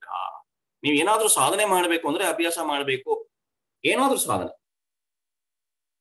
ದೇಹಾಭ್ಯಾಸ ಇದೆ, ದೇಹಾಭ್ಯಾಸ ಚೆನ್ನಾಗಿ ಮಾಡಬೇಕು, ಒಂದು ಸಾಧನೆ ಅದು. ಬಿಡದಂಗೆ ಪ್ರತಿನಿತ್ಯ ಬೆಳಗ್ಗೆ ಸಂಜೆ ಸಾಧ್ಯವಾದ್ರೆ ದೇಹಾಭ್ಯಾಸನ ಮಾಡಬೇಕು. ಏನಾಗುತ್ತೆ, ದೇಹದಲ್ಲಿ ಆರೋಗ್ಯ ಬರುತ್ತೆ, ದೇಹ ಆರೋಗ್ಯ ಚೆನ್ನಾಗಿ ಸಿಕ್ಬಿಡುತ್ತೆ, ಇಮ್ಯುನಿಟಿ ಪವರ್ ಜಾಸ್ತಿ ಆಗುತ್ತೆ, ಯಾವ ಬೂಸ್ಟರ್ ಬೇಕಿಲ್ಲ. ಧ್ಯಾನಾಭ್ಯಾಸವಿಲ್ಲದೆ ಮಾನಸಿಕ ಆರೋಗ್ಯವಿಲ್ಲ. ಧ್ಯಾನ ಮಾಡ್ತಾ ಮಾಡ್ತಾ ಮನಸ್ಸು ನಿಶ್ಚಲವಾಗ್ತಾ ಆಗ್ತಾ ಮಾನಸಿಕ ಆರೋಗ್ಯ ಸಿಗುತ್ತೆ. ಮಾನಸಿಕ ಆರೋಗ್ಯ ಅಂದ್ರೆ ಮನಸ್ಸು ಚಂಚಲವಿಲ್ಲದೆ ಇರೋದು, ಸ್ಥಿರವಾದ ಮನಸ್ಸು ಸಿಗುತ್ತೆ, ಪ್ರಶಾಂತವಾದ ಮನಸ್ಸು ಸಿಗುತ್ತೆ. ಕಾಯಕಲ್ಪ ಯೋಗಾಭ್ಯಾಸವಿಲ್ಲದೆ ಜೀವ ಸಮೃದ್ಧಿ ಇಲ್ಲ. ಜೀವಕ್ಕೆ ಆರೋಗ್ಯ ಬೇಕು, ಜೀವ ಸಮೃದ್ಧವಾಗಿರಬೇಕು, ಜೀವದ ಕ್ರಿಯೆಗಳು ಕರೆಕ್ಟ್ ಆಗಿ ನಡಿಬೇಕು, ನಿಯಮಬದ್ಧವಾಗಿ ಕ್ರಮಬದ್ಧವಾಗಿ ನಡಿಬೇಕು. ಅಂದ್ರೆ ಕಾಯಕಲ್ಪ ಯೋಗ ಅಭ್ಯಾಸ ಮಾಡಿ ಮಾಡಿ ಆ ಅಭ್ಯಾಸನೇ ಕಾಯಕಲ್ಪ ಆಗ್ಬೇಕು. ತಾನೇ ಬೆಳಗ್ಗೆ ಎದ್ರೆ ದೇಹ ತಾನೇ ಕಾಯಕಲ್ಪ ಮಾಡ್ತಾ ಹೋಗ್ಬೇಕು. ನಾವು ಕಾಯಕಲ್ಪ ಮಾಡೋದಲ್ಲ, ದೇಹವೇ ಸಮಯಕ್ಕೆ ಸರಿಯಾಗಿ ಟ್ಯೂನ್ ಆಗಿ ಆಗ ಏನ್ ಮಾಡ್ಬೇಕು ಅದನ್ನ ಮಾಡ್ಬೇಕು. ನಾವು ಮಾಡ್ತೀವೋ ಇಲ್ವೋ? ಬೆಳಗ್ಗೆ ಎದ್ದ ತಕ್ಷಣ ಏನ್ ಮಾಡ್ತೀವಿ? ನಿತ್ಯ ಕರ್ಮಗಳನ್ನು ಮಾಡ್ತೀವಿ. ಅದಕ್ಕೆ ಅಭ್ಯಾಸ ಬೇಕಿಲ್ಲ, ಅಭ್ಯಾಸ ಆಗೋಗಿದೆ, ಹಿಂದೆ ಎಲ್ಲೋ ಅಭ್ಯಾಸ ಮಾಡ್ಬಿಟ್ಟಿದೆ, ಈಗ ನಮ್ಗೆ ಅಭ್ಯಾಸ ಬೇಕಿಲ್ಲ. ಬೆಳಗ್ಗೆ ಎದ್ದ ತಕ್ಷಣ ನಿತ್ಯ ಕರ್ಮ ತಾನಾಗಿ ನಡೆಯುತ್ತೆ. ಸ್ನಾನ ನಡೆಯುತ್ತೆ, ತಿಂಡಿ ನಡೆಯುತ್ತೆ, ಮಧ್ಯಾಹ್ನ ಊಟ ನಡೆಯುತ್ತೆ, ಸಂಜೆ ಕಚೇರಿಗೆ ಬೆಳಗ್ಗೆ ಹೋಗೋದು ಸಂಜೆ ಬರೋದು ನಡೆಯುತ್ತೆ, ರಾತ್ರಿ ಊಟ ನಡೆಯುತ್ತೆ, ಎಲ್ಲವೂ ಅಭ್ಯಾಸವಾಗಿ ಬಿಟ್ಟಿದೆ. ಆದ್ರೆ ಪರಿಪೂರ್ಣತೆ ಪಡೆಯೋ ದಾರಿನಲ್ಲಿ ನಮ್ಮ ಅಭ್ಯಾಸ ಯಾಕಾಗಿಲ್ಲ ಅಂದ್ರೆ ನಾವಿನ್ನೂ ಅಭ್ಯಾಸನ ಮಾಡ್ತಾ ಮಾಡ್ತಾ ಮಾಡ್ತಾ ಇದ್ದೀವಿ. ಅದು ಅನುಚಿಂತೆಯನ್ ನಿರಂತರವಾಗಿ ಇಲ್ಲ. ಚಿಂತನೆ ಮಹರ್ಷಿ ಹೇಳಿದರೆ ಸ್ವತಃ ಚಿಂತಿಸಿ ತಿಳಿದುಕೊನಿ. ಆ ಒಂದು ವಾಕ್ಯನೇ ಗೀತೆಯಲ್ಲಿ ಹೇಳಿರೋದು. ಅನುಚಿಂತೆಯನ್, ಯಾವನು ನಿರಂತರವಾಗಿ ಚಿಂತನೆಯನ್ನ, ಯಾವುದನ್ನ ಪರಮಾತ್ಮನನ್ನು ಸೇರುವ, ನಿಶ್ಚಲವಾದ ಮನಸ್ಸಿನಿಂದ ಪರಮಾತ್ಮನನ್ನು ಸೇರುವ, ಪರಮಾತ್ಮನನ್ನು ಬೆಳೆಯುವ, ದೈವ ನೆಲೆಯನ್ನು ಅರಿಯುವ, ಪಡೆಯುವ ಒಂದು ಅಭ್ಯಾಸದಲ್ಲಿ ನಿರತನಾಗಿರ್ತಾನೆ. ನಿರಂತರವಾಗಿ, ಬಹಳ ಇಂಪಾರ್ಟೆಂಟ್, ನೋ ಬ್ರೇಕಪ್. ನಿರಂತರವಾಗಿ ಯಾರು ಇರ್ತಾರೋ ಅವರಿಗೆ ಸಾಕ್ಷಾತ್ಕಾರ ಸಿಗತ್ತೆ. ಅಂದ್ರೆ ಅಭ್ಯಾಸ ಮಾಡಿದವನಿಗೆ ಸಾಕ್ಷಾತ್ಕಾರ ಸಾಧ್ಯ. ಅಭ್ಯಾಸ ಯೋಗೇನ ಸಾಕ್ಷಾತ್ಕಾರಂ ಲಭ್ಯತಿ. ಅಂತರಂಗ ಪರಿಶೀಲನೆ ಮಾಡದಲೇ ಪರಿಪೂರ್ಣತೆ ಸಾಧ್ಯ ಇಲ್ಲ ಅಂತೇಳಿ ವೇದಾತ್ರಿಯಂ ಹೇಳುತ್ತೆ. ವೇದಾತ್ರಿಯಂಗೂ ಗೀತೆಗೂ ಬಹಳ ಬಹಳ ಬಹಳ ಸಾಮರಸ್ಯವಿದೆ. ಒಂದನ್ನೇ ನೀವು ನೋಡ್ಬೋದು, ವೇದಾತ್ರಿಯಲ್ಲಿ ಗೀತೆಯನ್ನು, ಗೀತೆಯಲ್ಲಿ ವೇದಾತ್ರಿಯನ್ನು ಖಂಡಿತ ನೋಡೋದಕ್ಕೆ ಸಾಧ್ಯ. ಈಗ ಅಭ್ಯಾಸ ಮಾಡದೇ ಇದ್ರೆ ಪರಿಪೂರ್ಣತೆ ಪಡೆಯಕ್ಕಾಗಲ್ವಾ ಅಂತೇಳಿ ಕೆಲವರ ಪ್ರಶ್ನೆ ಇದೆ. ಅದಕ್ಕೊಂದು ಯೋಚನೆ ಮಾಡೋಣ. ಈಗ ನಾವು ಅಭ್ಯಾಸವಿಲ್ಲದೆ ಏನೂ ಸಾಧ್ಯವಿಲ್ವಾ? ಏನು ಮಾಡಕ್ಕಾಗಲ್ವಾ? ಮಾಡ್ಬೋದಲ್ವಾ? ಅಭ್ಯಾಸನೇ ಇಲ್ಲದೆ ಮಾಡ್ಬೋದಲ್ವಾ? ಒಂದು ಪುಟ್ಟ ಮಗು, 4 ತಿಂಗಳ ಮಗುಗೆ, 5 ತಿಂಗಳ ಮಗುಗೆ ಚಿತ್ರಾನ್ನ ತಿನ್ನಿಸ್ಬಿಡಿ, ತಿನ್ನುತ್ತಲ್ವಾ? ತಿನ್ನಲ್ಲ ಅದು. ಅದಕ್ಕೆ ಬರೀ ತಾಯಿ ಹಾಲು ಕುಡಿದ ಅಭ್ಯಾಸ ಇರುತ್ತೆ ಅಷ್ಟೇ, ಬೇರೆ ಏನು ಗೊತ್ತಿಲ್ಲ ಅದಕ್ಕೆ. ಅದಕ್ಕೇನು ಅಭ್ಯಾಸ ಮಾಡಿಲ್ಲ ನಾವು. ಅಭ್ಯಾಸ ಮಾಡ್ಬೇಕೀಗ. ಅದಕ್ಕೇನೋ ಸರಿ ಅಂತ ಹೇಳ್ತಾರೆ, ರಾಗಿ ಹಿಟ್ಟಲ್ಲಿ ಏನೋ ಮಾಡಿ ಕೊಡ್ತಾರೆ, ಸೆರ್ಲಾಕ್ ಅಂತ ಎಲ್ಲ ಬಂದಿದೆ ಈಗ. ಫುಡ್ ಎಲ್ಲ ನಿಧಾನವಾಗಿ ಮೃದುವಾಗಿ ನೀರ್ ತರ ಎಲ್ಲ ಮಾಡಿ ತಿನ್ಸಿ ತಿನ್ಸಿ ಅಭ್ಯಾಸ ಮಾಡ್ತಾರೆ. ಆಮೇಲೆ 1 ವರ್ಷ ಆದ್ಮೇಲೆ ಅದು ಅನ್ನನ ನೀವು ತಿನ್ಸ್ಬೇಕಾಗಿಲ್ಲ. ಈಗ 1 ವರ್ಷ ಆದ್ಮೇಲೆ ನೋಡಿ, ನೀವು 1 ಬಟ್ಲಿಗೆ ಅನ್ನ ಹಾಕೊಟ್ರೆ ಅದೇ ತಿನ್ನ. ಆಮೇಲೆ ಅಭ್ಯಾಸ ಇಲ್ಲ. ಇದು ಚೆನ್ನಾಗಿ ಅರ್ಥ ಮಾಡ್ಕೊಳ್ಳಿ. ನಾವು ಯಾಕೆ ಎಲ್ಲಿ ತಪ್ಪು ಮಾಡ್ತಿದೀವಿ ಅಂದ್ರೆ ಅಭ್ಯಾಸನ ಮಾಡ್ತಲೇ ಇರ್ಬೇಕು ಅನ್ಕೊಂಡ್ಬಿಟ್ಟಿದೀವಿ. ಖಂಡಿತ ನಿಜ, ಅಭ್ಯಾಸ ಮಾಡ್ತಲೇ ಇರ್ಬೇಕು. ಆದ್ರೆ ನಾವಲ್ಲ, ಅದೇ ನಮ್ಮ ಕೈಯಲ್ಲಿ ಮಾಡ್ತಾ ಹೋಗ್ಬೇಕು, ನಮ್ಮ ಒಳಗೆ ಅದು ನಡೀತಾ ಹೋಗ್ಬೇಕು. ಪ್ರತಿನಿತ್ಯ ನಿದ್ದೆ ಬರುತ್ತೆ, ಎದ್ದೇಳ್ತೀವಿ, ನಿದ್ದೆ ಬರುತ್ತೆ, ಎದ್ದೇಳ್ತೀವಿ, ನಿದ್ದೆ ಮಾಡ್ತೀವಿ, ಎದ್ದೇಳ್ತೀವಿ. ಅಭ್ಯಾಸ ಇಲ್ವಲ್ಲ. ಆದ್ರೆ ಮೊದಲು ಏನ್ ಮಾಡಿದ್ಲು ಅಮ್ಮ? ತಟ್ಟಿ ತಟ್ಟಿ ನಿದ್ದೆ ಮಾಡೋ ಅಭ್ಯಾಸನ ಮಾಡಿದ್ಲು. ಅದೇ ಕೈಯಿಂದ ತಟ್ಟಿ ತಟ್ಟಿ ಎಬ್ಬಿಸುವ ಅಭ್ಯಾಸವನ್ನು ಮಾಡಿದ್ಲು. ತಟ್ಟಿ ಮಲಗಿಸೋದು, ತಟ್ಟಿ ಎಬ್ಬಿಸೋದು, ಇದೆರಡನ್ನು ತಾಯಿ ಮಾಡಿದ್ಲು. ಮಗು ಕಲ್ತ್ಕೊಂಡ್ಬಿಡ್ತು. ಈಗ ಮಗುನ ತಟ್ಟಬೇಕಾಗಿಲ್ಲ, ಬೆಳೆದಿದೆ, ಈಗ ತಾನೇ ಮಲಗತ್ತೆ, ತಾನೇ ಎದ್ದೇಳುತ್ತೆ. ಅದು ನಿರಂತರವಾಗಿದೆ. ಅಭ್ಯಾಸ ಕಷ್ಟ ಅಂತ ಹೇಳ್ತಾರೆ ಕೆಲವರು. ಹೌದು, ಆದರೆ ಸಾಧ್ಯ. ಅದು ಇರ್ಲಿ ಪಕ್ಕದಲ್ಲಿ. ಕಷ್ಟ ಸಾಧ್ಯ ಎರಡು ಒಂದೇ ಪದ. ಅದು ಕಷ್ಟ ಸಾಧ್ಯ. ಕೈಲಾಗದು ಎಂದು ಕೈಕಟ್ಟಿ ಕುಳಿತರೆ ಸಾಗದು ಕೆಲಸವೂ ಮುಂದೆ. ಆಗಲ್ಲ ಅಂದ್ರೆ ಆಗಲ್ಲ ಅಷ್ಟೇ. ಕಷ್ಟ ಅಂದ್ರೆ ಕಷ್ಟನೇ. ಆದ್ರೂ ನೋಡೋಣ ಮಾಡೋಣ ಅಂತ ಏನಾದ್ರು ನೀವು ಅಭ್ಯಾಸ ಸಾಧನೆ ಮಾಡಿದ್ರೆ ಖಂಡಿತ ಅದು ಸಾಧ್ಯ. ನಾವು ಅಭ್ಯಾಸ ಮಾಡ್ತಾ ಇದೀವಿ. ಏನಕ್ಕೆ ಮಾಡ್ತಾ ಇದೀವಿ? ವಸ್ತುಗಳಿಗಾಗಿ. ಒಂದ್ ವಸ್ತು ನಮ್ಗೆ ಬೇಕು ಅಂದ್ರೆ ಅದಕ್ಕೆ ಏನೇನ್ ಮಾಡ್ಬೇಕೋ ಎಲ್ಲವನ್ನ ಏನೇ ಕಷ್ಟ ಬಂದ್ರು ಅಭ್ಯಾಸ ನಾವು ಮಾಡ್ತಾ ಇದೀವಿ. ಯಾರು ಏನ್ ಹೇಳಿದ್ರು ಅದನ್ನ ಮಾಡ್ತೀವಿ. ನಮಗದು ಬೇಕು. ವಸ್ತು ಬೇಕು ನಮಗೆ ಅಷ್ಟೇ. ಒಂದು ವ್ಯಕ್ತಿ ಬೇಕು, ಅದಕ್ಕಷ್ಟೇ ನಾವು ಬಹಳ ಬಹಳ ಬಹಳ ಅಭ್ಯಾಸ ಮಾಡ್ತೀವಿ, ಪ್ರಯತ್ನ ಮಾಡ್ತೀವಿ. ಏನಾದ್ರೂ ಮಾಡಿ ಆ ವ್ಯಕ್ತಿನ ನಾನು ಪಡಿಬೇಕು ಅಂತ ಹೇಳಿ ಆಸೆ ಪಡ್ತೀವಿ. ಏನನ್ನಾದ್ರೂ ಪಡೆಯೋಕೆ ನಾವು ಅಭ್ಯಾಸ ಮಾಡ್ತೀವಿ. ಏನಾದ್ರೂ ಅದೇನು ಒಳ್ಳೆಯದೇನಲ್ಲ ಅಥವಾ ಬಹಳ ಅದ್ಭುತವಾದಂಥದ್ದೇನಲ್ಲ. ಆದ್ರೆ ಪರಿಪೂರ್ಣತೆಯನ್ನು ಪಡೆಯೋದಕ್ಕೆ ಅಂತಹ ಒಂದು ನಿರಂತರವಾದ, ಸತತವಾದ, ದೃಢವಾದ ಅಭ್ಯಾಸ ನಮ್ಮೊಳಗೆ ಸೇರಿದೆಯಾ?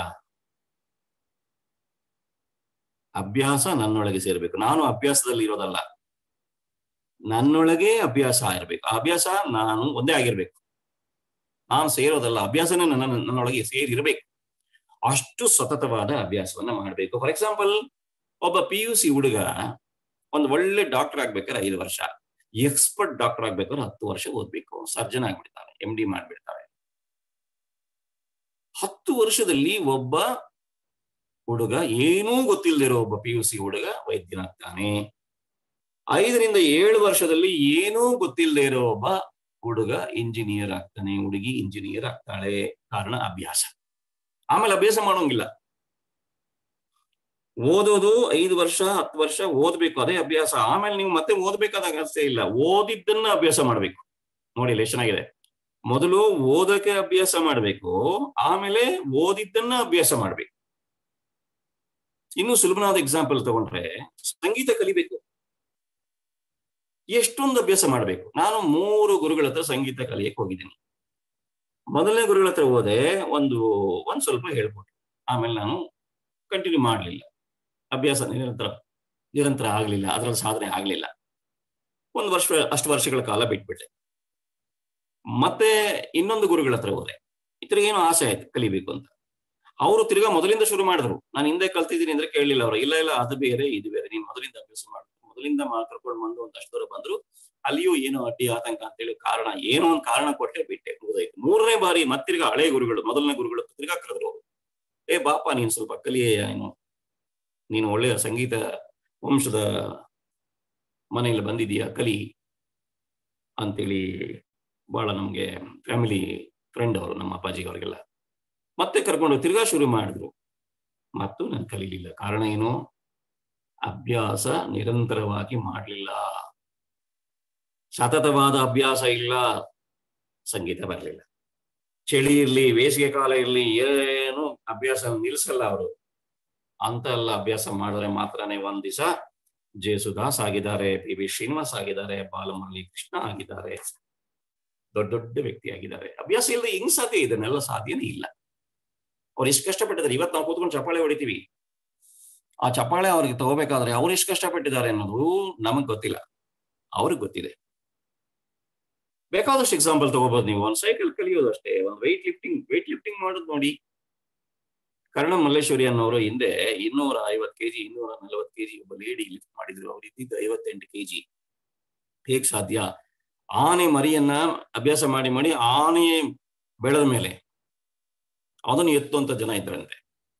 ನೀವು ಹಳ್ಳಿ ಕಡೆಯಲ್ಲಿ ನೋಡ್ಬೋದು, ಭಾರವಾದ ಗುಂಡುಗಳನ್ನ, ಕಲ್ಲುಗಳನ್ನ ಎತ್ತಿ ಹೆಗಲ ಮೇಲೆ ಇಟ್ಕೊಂಡು ಬಿಸಾಕ್ಬಿಡ್ತಾರೆ. ಹೇಗ್ ಸಾಧ್ಯ? ಅಭ್ಯಾಸ ಮಾಡಿಬಿಟ್ರು. ಆಮೇಲೆ ಅವರಿಗೆ ತಿರುಗಿ ಅಭ್ಯಾಸ ಮಾಡ್ಬೇಕಾಗಿಲ್ಲ. ಆ ಭಾರವಾದ ವಸ್ತುನ ನೋಡಿದ ತಕ್ಷಣನೇ ಮನಸ್ಸಿನಲ್ಲಿ ಇಂದಿನ ಅಭ್ಯಾಸದ ಫಲವಾಗಿ ಲಿಫ್ಟ್ ಮಾಡೋದು ಬಂದ್ಬಿಡುತ್ತೆ. ಪ್ರತಿಯೊಂದು ಕ್ರಿಯೆಯನ್ನು ಹೀಗೆ ಸ್ನೇಹಿತರೆ, ಆತ್ಮೀಯರೇ, ನಾವು ಅಭ್ಯಾಸನ ಮಾಡ್ತಾ ಇಲ್ಲ. ದಯವಿಟ್ಟು ಅಭ್ಯಾಸನ ಮಾಡೋದನ್ನ ಶುರು ಮಾಡಿ. ನೀವು ಏನ್ ಬೇಕಾದ್ರೂ ಸಾಧಿಸ್ಬೋದು. ಇದು ನನ್ನ ಮಾತಲ್ಲ, ಜ್ಞಾನಿಗಳ ಮಾತು, ಗುರುಗಳ ಮಾತು, ಉಪನಿಷತ್ತುಗಳ ಮಾತು. ಎನಿಥಿಂಗ್, ಕ್ರಿಕೆಟ್, ಫುಟ್ಬಾಲ್, ನಟನೆ, ಡ್ರಾಯಿಂಗ್, ಸ್ವಿಮ್ಮಿಂಗ್, ನಾನು 45ನೇ ವರ್ಷದಲ್ಲಿ ಸ್ವಿಮ್ಮಿಂಗ್ ಕಲ್ತಿದ್ದು. ನಂಗೆ ಸ್ವಿಮ್ಮಿಂಗ್ ಬರ್ತಲೇ ಇರಲಿಲ್ಲ. ಏನೋ ಕಲಿಬೇಕು ಅನ್ನೋ ಆಸೆ ಆಯ್ತು. ಅದಕ್ಕೆ ಯಾರೋ ಒಬ್ರು ಬಂದ್ರು, ಕಲಿಸ್ತೀನಿ ಅಂತ ಹೇಳಿದ್ರು, ನೀರಿಗೆ ಎತ್ತಿ ಬಿಸಾಕಿದ್ರು, ಹೇಗೋ ಮಾಡಿದ್ವಿ, ಕಲ್ತ್ವಿ. ಕಲಿಬೇಕಷ್ಟೇ, ಸತತವಾಗಿ ಅಭ್ಯಾಸ ಮಾಡಿದ್ರೆ. ಅದು ಇವತ್ತು ನನಗೆ ಅಭ್ಯಾಸ ಬೇಕಲ್ಲ, ಇವತ್ತು ನೀರಿಗೆ ಬಿದ್ದರೆ ನಾನು ಈಜ್ಕೊಂಡು ಬರ್ತೀನಿ. ನೀವು ಒಂದು ನಾಯಿ ಮರಿನ ನೀರಿಗೆ ಹಾಕಿ ಅದು ಈಜ್ಕೊಂಡ್ ಬರುತ್ತೆ, ಅದಕ್ಕೆ ಯಾರೋ ಕಲಿಸಿಲ್ಲ. ಹಿಂದಿನ ವಾಸನೆಯ ಪ್ರಕಾರ, ಅಚ್ಚೊತ್ತಿನ ಪ್ರಕಾರ ಈಜ್ಕೊಂಡ್ ಬರುತ್ತಂಥದ್ದು. ಅಚ್ಚೊತ್ತಿನಲ್ಲಿ ಎಷ್ಟು ಚೆನ್ನಾಗಿ ನಾವು ಅಭ್ಯಾಸ ಮಾಡಬೇಕು ಅಂದ್ರೆ, ನರಮಂಡಲದಲ್ಲಿ, ಮೆದುಳಿನ ಕೋಶದಲ್ಲಿ, ಎಲ್ಲ ಜೀವಕೋಶಗಳಲ್ಲಿ ನಾವು ಮಾಡುವ ಅಭ್ಯಾಸ ಅಚ್ಚೊತ್ತಾಗ್ಬೇಕು. ಆವಾಗ ಮಾತ್ರನೇ ನಿರಂತರವಾದ ಅಭ್ಯಾಸ ತಾನಾಗಿ ನಡೆದು ಪರಿಪೂರ್ಣತೆ ಸಿಗ್ಬಿಡುತ್ತೆ. ನಿನ್ನಂತೆ ನಾನಾಗಲಾರೆ ಹನುಮ, ನಿನ್ನಂತಾಗದೆ ನನ್ನವನಾಗನು ಆ ಶ್ರೀರಾಮ. ರಾಮ ರಾಮ ರಾಮ ರಾಮ ಎನ್ನುವ ನಾಮ ಹನುಮನ ಬಾಯಲ್ಲಿ ಅನವರತ 24x7x365 ಡೇಸ್ ಇತ್ತಂತೆ. ಅಂದ್ರೆ ಅವನು ಭಜನೆ ಮಾಡ್ತಿರ್ಲಿಲ್ಲ, ನಮ್ಮ ತರ ಬಾಯಲ್ಲಿ ಹೇಳ್ತಿರ್ಲಿಲ್ಲ. ಅವನಿಗೆ ಎಂತ ಅಭ್ಯಾಸ ಆಗಿತ್ತು ಅಂದ್ರೆ, ಅವನ ರೋಮ ರೋಮವೂ ರಾಮ ರಾಮ ಅಂತ ಇತ್ತಂತೆ. ಅವನ ಜೀವಕೋಶದಲ್ಲಿ ರಾಮ ಅನ್ನುವ ಶಬ್ದ ರೆಕಾರ್ಡ್ ಆಗಿತ್ತು. ನಮ್ಮಲ್ಲಿ ಅಭ್ಯಾಸಗಳು ಮೇಲಿನ ಪದರದಲ್ಲಿದೆ, ಮಧ್ಯದ ಪದರಕ್ಕೂ ಹೋಗಿಲ್ಲ. ಇನ್ನು ಆಳವಾದ ಕಡೆ ಹೋಗಿ ಜೀವಕೋಶದಲ್ಲಿ, ನ್ಯೂಕ್ಲಿಯಸ್ ಅಲ್ಲಿ, ಕೇಂದ್ರದಲ್ಲಿ, ತಳಿ ಕೇಂದ್ರದಲ್ಲಿ ಅಚ್ಚೊತ್ತ ಆಗಿದೆಯಾ ಒಮ್ಮೆ ಪರೀಕ್ಷೆ ಮಾಡ್ಕೊಳ್ಳಿ ನೀವೇ ಅಲ್ವೇ. ಇಷ್ಟೆಲ್ಲ ಮಾಡಿದ ಮೇಲೆ ಪರಿಪೂರ್ಣತೆಗೆ ಅಭ್ಯಾಸ ಬೇಡವೇ? ಪರಿಪೂರ್ಣತೆ ಪಡಿಬೇಕು ಅಂದ್ರೆ ನಾವು ಅಭ್ಯಾಸ ಮಾಡಬಾರ್ದಾ? ಎಷ್ಟು ಅಭ್ಯಾಸ ಮಾಡ್ಬೇಕು ಗೊತ್ತೇ? ಬೇಕಾದ ವಸ್ತುಗಳಿಗೆ ಬಿಡದೆ ಭಂಡರಂತೆ ಅಭ್ಯಾಸ ಮಾಡ್ತೀವಿ. ಬಿಡಲ್ಲ ನಾವು, ಅದು ನಮಗ್ ಬೇಕು. ಏನು ಅಂತ ಮಹಾ ಉಪಯೋಗ ಬರುವಂತ, ಪ್ರಾಣ ಕಳ್ಕೊಳ್ಬೇಕು ಅದು ಇಲ್ದಿದ್ರೆ ಅನ್ನಂತ ವಸ್ತು ಏನಲ್ಲ. ಆದ್ರೆ ಎಷ್ಟು ಅಭ್ಯಾಸ ಮಾಡ್ತೀವಿ ನಾವು ಅಂದ್ರೆ, ಬಂಡ್ರು ನಾವು ಬಿಡೋದಿಲ್ಲ. ಅದ್ ಬೇಕು ನಮ್ಗೆ ಅಷ್ಟೇ. ಧ್ಯಾನ ಅಭ್ಯಾಸವನ್ನು ಹಾಗೆ ಮಾಡ್ಬೇಕು ತಾನೆ. ಬಹಳ ಜನ ಹೇಳ್ತಾರೆ, ಹುಷಾರಿಲ್ಲ ಧ್ಯಾನ ಮಾಡ್ಲಿಲ್ಲ ಸರ್, ನೆಂಟರು ಬಂದಿದ್ರು ಧ್ಯಾನ ಮಾಡ್ಲಿಲ್ಲ ಸರ್, ನಮ್ಮ ಮಗು ಬರ್ತಡೇ ಇತ್ತು ಧ್ಯಾನ ಮಾಡಕ್ ಆಗ್ಲಿಲ್ಲ ಸರ್. ಬಹಳ ಸಂತೋಷ, ಎಲ್ಲವನ್ನು ಮಾಡಿ ಧ್ಯಾನ ಅಭ್ಯಾಸವನ್ನು ಬಿಡಬೇಡಿ. ಬಿಟ್ಟರೆ ಮತ್ತೆ ಪುನಃ ಪ್ರಾರಂಭ ಮಾಡೋದು ಬಹಳ ಕಷ್ಟ ಆಗತ್ತೆ, ತುಂಬಾ ಕಷ್ಟ ಆಗತ್ತೆ. ಈ ಪರಿಪೂರ್ಣತೆಯ ಹಾದಿ ಎಷ್ಟು ಸುಲಭ ಅಂದ್ರೆ, ಬಿಟ್ರೆ ಅಷ್ಟೇ ಕಷ್ಟ. ಬಿಡದೆ ಹೋಗ್ತಾ ಇರ್ಬೇಕಷ್ಟೇ. ಚಿತ್ತ ಏಕಾಗ್ರತೆ ಕೆಲವರಿಗೆ ಮಾತ್ರ ಬರುತ್ತೆ, ಅದೊಂದು ಕೆಲವರು ಹೇಳ್ತಾರೆ. ನನಗೆ ಮನಸ್ಸು ಏಕೋ ನಿಲ್ತಾ ಇಲ್ಲ, ಏಕಾಗ್ರತೆ ಬರ್ತಾ ಇಲ್ಲ, ಅದು ಯಾರೋ ಕೆಲವರಿಗೆ ಬರುತ್ತೆ ಸರ್. ನೋ, ಸಾಧ್ಯನೇ ಇಲ್ಲ. ಯಾರೆಲ್ಲ ಪ್ರಾಮಾಣಿಕವಾದ ಪ್ರಯತ್ನನ ಅಭ್ಯಾಸನ ಮಾಡ್ತಾರೆ ಅವರಿಗೆ ಮನಸ್ಸು ನಿಶ್ಚಲವಾಗಿ ಆಗತ್ತೆ. ಹೋರಾಟ ಮಾಡಿ. ನಾನು ಹೆಚ್ಚ, ಮನಸ್ಸು ಹೆಚ್ಚ. ಪ್ರತ್ಯಾಹಾರ ಮಾಡಿ. ಪ್ರತ್ಯಾಹಾರ ಮಾಡ್ತಾ ಇಲ್ಲ. ನಾವು ಏನ್ ಮಾಡ್ತೀವಿ? ಧ್ಯಾನ ಮಾಡ್ತಾ ಇದೀವಿ, ಪ್ರತ್ಯಾಹಾರ ಮಾಡಿಲ್ಲ. ಪ್ರತ್ಯಾಹಾರ ಮಾಡದಲ್ಲೇ ಧ್ಯಾನ ಮಾಡಿದ್ರೆ ಮನಸ್ಸು ನಿಶ್ಚಲವಾಗಲ್ಲ. ಅದು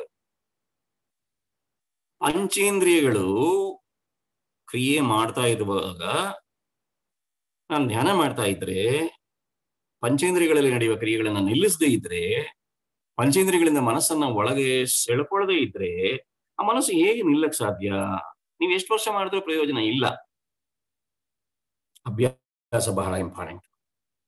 ಬಿಡದೆ ಸತತವಾಗಿ ಅಭ್ಯಾಸ ಮಾಡಬೇಕು. ಬಿಡದೆ ನಿರಂತರವಾಗಿ ಬಿಡಬಾರದು. ಅದು ಏನಾದ್ರೂ ಆಗ್ಲಿ ಮಾಡ್ಲೇಬೇಕು. ಕಾರ್ ಡ್ರೈವಿಂಗ್ ಕಲಿಬೇಕು ಅಂದ್ರೆ ಕಲಿಬೇಕಷ್ಟೇ, ಹೋಗ್ಬೇಕು, ಒಂದಷ್ಟು ದಿವಸ ಅವ್ರ ಹತ್ರ ಹೇಳ್ಕೋಬೇಕು. ಆಮೇಲೆ ಸ್ವತಃ ನಾವೇ ಕಾರ್ ತಗೊಂಡು ಹೋಗಿ ಅಭ್ಯಾಸ ಮಾಡಿ ಮಾಡಿ ಮಾಡಿ ಮಾಡಿ ಕಲ್ತ್ಕೊಂಡ್ಬಿಟ್ಮೇಲೆ ಈಗ ಕಾರ್ನ ನಾವು ಡ್ರೈವ್ ಮಾಡಲ್ಲ. ನಾವು ಅಭ್ಯಾಸದಿಂದ ಕಾರ್ ಡ್ರೈವ್ ಮಾಡ್ಬೇಕಾಗಿಲ್ಲ. ಕಾರು ಸುಮ್ಮನೆ ನಮ್ ಕೈಗೆ ಬಂದ್ರೆ ಸಾಕು, ಅದು ಪಾಡ್ಗದೇ ಅಭ್ಯಾಸದಿಂದ ಓಡುತ್ತೆ. ಪ್ರಾರಂಭದಲ್ಲಿ ದೇಹಾಭ್ಯಾಸ ಕಷ್ಟ. ಜನ ಹೇಳಿದ್ರು ವಜ್ರಾಸನ ಹಾಕಕ್ಕಾಗಲ್ಲ, ಕೂತ್ಕೊಳ್ಳಕ್ಕಾಗಲ್ಲ. ಗಂಗಂಡಳ್ಳಿಯಲ್ಲಿ ಒಂದು ಸುಮಾರು 70 ವರ್ಷದ ಒಬ್ಬ ವೃದ್ಧೆ, 8 ವರ್ಷದಿಂದ ಅವರು ನೆಲ ಕೂತ ಇಲ್ಲ. ಡಾಕ್ಟರ್ ನೆಲ ಕೂತ್ಕೋಬೇಡಿ, ಮಂಡಿ ಹೊರಟೋಗಿದೆ ಅಂತ ಹೇಳಿದ್ರು. ನಿಮಗೆ ಚೆಪ್ಪು ಎಲ್ಲ ಹೊರಟೋಗ್ಬಿಡ್ತದೆ, ಆಪರೇಷನ್ ಮಾಡಕ್ಕಾಗಲ್ಲ, ನೀವು ನೆಲ ಕೂರಬಾರದು ಅಂತ ಹೇಳಿದ್ರಂತೆ. ಅಂತವ್ರು ಬಂದ್ರು ಯೋಗಾಭ್ಯಾಸ ಮಾಡ್ಲಿಕ್ಕೆ. ನಮಗೂ ಭಯ, ಡಾಕ್ಟರ್ ಹೇಳಿದಾರೆ ಅಂದ್ರೆ ಯೋಗಾಭ್ಯಾಸ ಮಾಡಿಸೋದು ಹೇಗೆ, ವಜ್ರಾಸನ ಹಾಕ್ಸೋದು ಹೇಗೆ? ಹಾಕ್ಸಕ್ಕಾಗಲ್ಲ. ನಿಧಾನವಾಗಿ ಕಾಲುಗಳ ಅಭ್ಯಾಸವನ್ನು ಮಾಡಿಸಿ ನಿಧಾನವಾಗಿ, ಭಾರಿ ಭಯದಿಂದ. ಇವತ್ತು ಸುಮಾರು 8-10 ವರ್ಷ ಆಯ್ತು ಅವ್ರು ಕಲ್ತು. ಇವತ್ತು ಹೇಳ್ತಾರೆ 8 ವರ್ಷ ನಾನು ಕೆಳಗೆ ಕೂತ್ಕೊಂಡು ಊಟ ಮಾಡದೆ ಬಹಳ ಅನ್ಯಾಯ ಮಾಡ್ಕೊಂಡ್ಬಿಟ್ಟೆ ಸರ್, ಡಾಕ್ಟರ್ ಎದುರಿಸ್ಬಿಟ್ಟಿದ್ರು. ಈಗ ವಜ್ರಾಸನದಲ್ಲಿ ಕೂತ್ಕೊಂಡು ಎಕ್ಸರ್ಸೈಸ್ ಮಾಡ್ತಾರೆ, ಕೆಳಗೆ ಕೂತ್ಕೊಂಡು ಊಟ ಮಾಡ್ತಾರೆ, ಎದ್ದೇಳ್ತಾರೆ. ಸಾಧ್ಯ ಇದೆ. ಹೇಗೆ? ಅಭ್ಯಾಸ. ಆಗಲ್ಲ ಅಂದ್ರೆ ಆಗಲ್ಲ, ಕೂತ್ಕೊಳಕ್ ಆಗಲ್ಲ ಅಂದ್ರೆ ಆಗೋದೇ ಇಲ್ಲ. ಪ್ರಾರಂಭದಲ್ಲಿ ಕಾಯಕಲ್ಪ ಯೋಗಾಭ್ಯಾಸನೂ ಅಷ್ಟೇ. ಬಹಳ ಜನ ಹೇಳಿದ್ರು ಕಷ್ಟ ಆಗತ್ತೆ, ಮೂಲ ಬಂದ ಹಿಡಿಯಕ್ಕಾಗಲ್ಲ, ಬಿಟ್ಟು ಹೋಗುತ್ತೆ. ಹೋಗ್ಲಿ, ಅಭ್ಯಾಸ ಮಾಡಿ, ಬಿಡಬೇಡಿ, ಮತ್ತೆ ಮತ್ತೆ ಅಭ್ಯಾಸ ಮಾಡಿ. ಮೂಲ ಬಂದ ಹಿಡಿಯಕ್ ಸಾಧ್ಯ ಆಗತ್ತೆ. ಎಷ್ಟೊತ್ತು? ಒಂದು ಉಸಿರನ್ನು ದೀರ್ಘವಾಗಿ ತಗೊಂಡು ಬಿಡುವಷ್ಟು 10 ಸೆಕೆಂಡ್. ಮೂಲ ಬಂದ ಮಾಡಿ ಮೂಲ ಬಂದ ಬಿಡಕ್ಕೆ 10 ಸೆಕೆಂಡ್. ಅಷ್ಟನ್ನು ನಾವು ಅಭ್ಯಾಸ ಮಾಡ್ಲಿಲ್ಲ ಅಂದ್ರೆ ಏನ್ ಪ್ರಯೋಜನ ಇಲ್ಲ ಸ್ನೇಹಿತರೆ. ಹಾಗೇನೆ ಧ್ಯಾನಾಭ್ಯಾಸಕ್ಕೆ ಬಂದ್ರೆ ಪ್ರಾರಂಭದಲ್ಲಿ ಧ್ಯಾನಾಭ್ಯಾಸ ಕಷ್ಟ, ಆದ್ರೆ ಅಭ್ಯಾಸ ಮಾಡಿ ಎಲ್ಲೆಲ್ಲೋ ಹೋಗುತ್ತೆ ಮನಸ್ಸು. ನಿಜ, ಮನಸ್ಸನ್ನ ಪ್ರತ್ಯಾಹಾರ ಮಾಡುವುದು ಕಷ್ಟ, ಅದು ನಿಜಾನೇ. ಆದ್ರೆ ಮಾಡ್ಬೇಕು. ಏನ್ ಪ್ರತ್ಯಾಹಾರ ಮಾಡೋದು ಅಂದ್ರೆ, ಮನಸ್ಸು ಏನೋ ನೋಡ್ಬೇಕು ಅನ್ಸುತ್ತೆ, ಬೇಡ. ಏನೋ ತಿನ್ಬೇಕು ಅನ್ಸುತ್ತೆ, ಬೇಡ. ಮನಸ್ಸಿನಲ್ಲಿಯೇ ಸಂಕಲ್ಪ ಮಾಡ್ಬೇಕು. ಒಳಗಡೆನೆ ಕಣ್ಣು ಮುಚ್ಚಿರ್ತೀವಿ, ನೋಡೋದ್ ಬೇಡ, ತಿನ್ನೋದ್ ಬೇಡ, ಕೇಳೋದ್ ಬೇಡ, ಇಷ್ಟೇ. ಒಬ್ರು ಬಂದು ಕೇಳಿದ್ರು, ಸರ್ ನೋಡ್ಬಾರ್ದು, ತಿನ್ಬಾರ್ದು, ಕೇಳ್ಬಾರ್ದು ಅಂದ್ರೆ ಮತ್ ನಾವ್ಯಾಕೆ ಸರ್ ಬದುಕಿರ್ಬೇಕು ಅಂದ್ರು. ಅಂದ್ರೆ ತಿಂದು ಉಂಡು ಕೇಳಿ ಮಜಾ ಮಾಡಕ್ಕಷ್ಟೇ ನಾವು ಬಂದಿರೋದು ಅಂತ. ಆದ್ರೆ ಜೀವನದ ಉದ್ದೇಶ ಹೇಳುತ್ತೆ, ನಿನ್ನನ್ನು ನೀನ್ ತಿಳ್ಕೋಬೇಕು, ನಿನ್ನ ಮೂಲ ನೆಲೆಯನ್ನ ಅರಿಯಬೇಕು. ಮೂಲ ನೆಲೆಯನ್ನ ಅರಿತು ನೋಡಿ, ಅಲ್ಲಿ ಎಷ್ಟಾಗಿದೆ, ಪಂಚೇಂದ್ರಿಯಗಳನ್ನ ಆಳುವ ಕಲೆಯ ಕಲಿತು. ಪಂಚೇಂದ್ರಿಯಗಳನ್ನ ಆಳುವ ಕಲೆನ ಕಲೀಲಿಲ್ಲ ಅಂದ್ರೆ ಮೂಲ ನೆಲೆನ ಅರಿಯಕ್ ಆಗಲ್ಲ. ಪ್ರತ್ಯಾಹಾರ ಮಾಡ್ಲಿಲ್ಲ ಅಂದ್ರೆ ನನ್ನ ಮೂಲ ನನಗೆ ಸಿಗೋಲ್ಲ. ಪ್ರತ್ಯಾಹಾರ ಮಾಡಿದ್ರೆ ಏನಾಗತ್ತೆ, ಮನಸ್ಸನ್ನ ಒಳಗೆಳ್ಕೊಂಡ್ರೆ ಧಾರಣ ಮಾಡೋದು ಈಸಿ ಆಗತ್ತೆ, ನಿಲ್ಲಿಸೋದು ಬಹಳ ಈಸಿ ಆಗತ್ತೆ.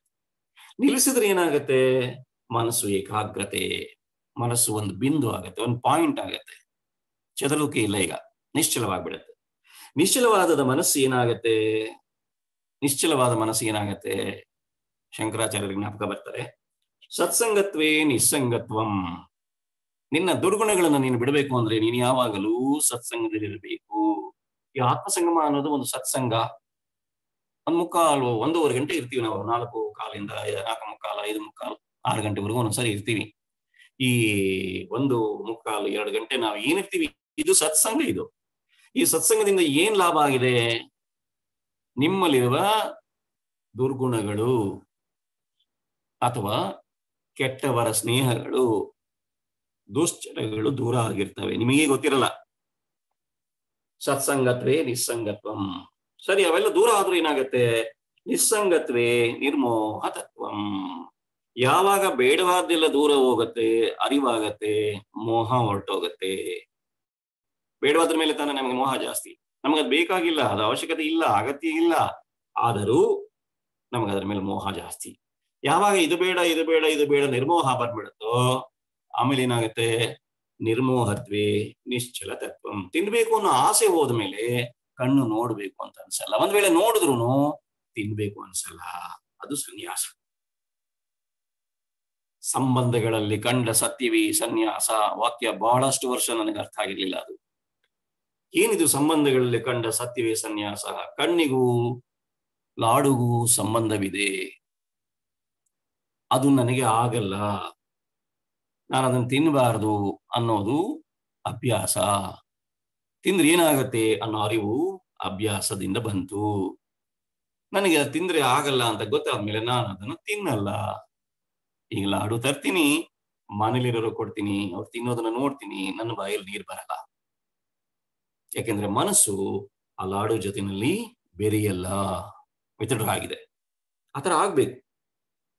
ನಿರ್ಮೋಹತ್ವೇ ನಿಶ್ಚಲ ತತ್ವ. ಮನಸ್ಸು ನಿಶ್ಚಲವಾದ ಮೇಲೆ ಏನಾಗುತ್ತೆ, ನಿಶ್ಚಲ ತತ್ವೇ ಜೀವನ್ ಮುಕ್ತಿ. ಯಾವಾಗ ಮನಸ್ಸು ಏಕಾಗ್ರತೆಗೆ ಬರುತ್ತೆ, ನೋಡಿ ಎಷ್ಟು ಚೆನ್ನಾಗಿ ಹೇಳ್ಕೊಟ್ಟಿದ್ದಾರೆ ಮಹರ್ಷಿಗಳು. ಪ್ರತ್ಯಾಹಾರ ಮಾಡು, ಧಾರಣ ಮಾಡು. ಧಾರಣವೇ ಏಕಾಗ್ರತೆ. ಧಾರಣ ನೀನು ಮಾಡಿದ್ರೆ ಧ್ಯಾನ ತಾನಾಗಿ ನಡೆಯುತ್ತೆ, ಜೀವನ್ ಮುಕ್ತಿ. ಮನಸ್ಸು ನಿಶ್ಚಲವಾದ್ರೆ ಪರಿಪೂರ್ಣತೆ ಸಿಗುತ್ತೆ. ಜನನ ಮರಣ ಚಕ್ರ ಕತ್ತರಿಸುತ್ತೆ, ಕರ್ಮದ ಗಂಟು ಕಳಚಿ ಹೋಗುತ್ತೆ, ದೈವ ನೆಲೆ ಭಾಗ್ಯ ದೊರೆಯುತ್ತೆ ಅಂತ ಹೇಳ್ತಾರೆ. ಸೊ ಅದಕ್ಕಾಗಿ ಸ್ನೇಹಿತರೆ, ನಾವೊಂದು ತೀರ್ಮಾನಕ್ಕೆ ಬರೋಣ. ಇವತ್ತು ಒಂದು ವಾಕ್ಯನ ನಾನು ನಿಮ್ಮಲ್ಲಿ ಮನಸ್ಸಿನಲ್ಲಿ ನೀವು ಹೇಳಬೇಕು ಅಂತ ನಾನು ಕೇಳ್ಕೊಂಡು ಅದನ್ನು ಓದ್ತಾ ಹೋಗ್ತೀನಿ. ನೀವು ಅದನ್ನ ಮನಸ್ಸಿನಲ್ಲಿ ಹೇಳಿ. ನಾನು ಚಂಚಲವಾದ ಮನಸ್ಸು, ಎಷ್ಟೇ ಕಷ್ಟವಾದರೂ ಬಿಡದೆ, ಎಷ್ಟು ಬೇಕಾದರೂ ಹೋರಾಡಲು ಸಿದ್ಧನಾಗಿ ಸ್ವಪ್ರಯತ್ನದಿಂದ ಅಭ್ಯಾಸ ಮಾಡಿ ಮನಸ್ಸನ್ನು ದೈವದ ಕಡೆ ತಿರುಗಿಸುತ್ತೇನೆ. ದೃಢವಾದ ಸಂಕಲ್ಪ ಮಾಡಬೇಕು.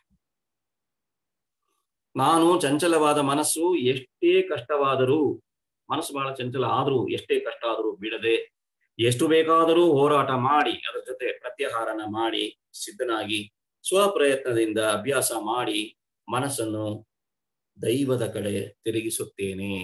ಒಂದ್ಸಾರಿ ಸಂಕಲ್ಪ ಮಾಡಿ, ಏನಾದರೂ ಕಷ್ಟ ಮಾಡಿ ನನ್ನ ಮನಸ್ಸನ್ನ ದೈವದ ಕಡೆ ತಿರುಗಿಸ್ಬೇಕು ಅನ್ನೋ ಒಂದು ಸಂಕಲ್ಪ ನೀವು ಮಾಡಿದ್ರೆ ಸಾಕು. ಆಗ ಮನಸ್ಸು ಕ್ರಮೇಣ ನಿಧಾನವಾಗಿ ದೈವದ ಕಡೆ ಬಂದ್ಬಿಡುತ್ತೆ. ಆಮೇಲೆ ಏನ್ ಸಿಗತ್ತೆ? ಅಭ್ಯಾಸ ನಿಮ್ಮನ್ನ ಪರಿಪೂರ್ಣತೆಗೆ ಕರ್ಕೊಂಡು ಹೋಗ್ಬಿಡುತ್ತೆ. ಅಭ್ಯಾಸ ಇಲ್ಲದೆ ಸಾಧ್ಯನೇ ಇಲ್ಲ. ಪ್ರಕೃತಿಯಲ್ಲಿ ಯಾವುದು ಬಿಟ್ಟು ಸಿಗಲ್ಲ. Nature will never give free anything to anybody. ಯಾವುದು ಫ್ರೀ ಆಗಿ ಸಿಗಲ್ಲ. ಒಂದ್ ವೇಳೆ ಸಿಕ್ಕಿದ್ರೆ ಅದರ ಬೆಲೆ ನಮಗೆ ಗೊತ್ತಿಲ್ಲ, ಅನ್ಯಾಯ ಮಾಡ್ಬಿಡ್ತೀವಿ. ಫ್ರೀಯಾಗಿ ಏನೋ ಸಿಕ್ಕಿದ್ರೆ ಬಹಳ ಅನ್ಯಾಯ ಮಾಡ್ಬಿಡ್ತೀವಿ ನಾವು, ಅದ್ರ ಬೆಲೆ ಗೊತ್ತಿಲ್ಲ.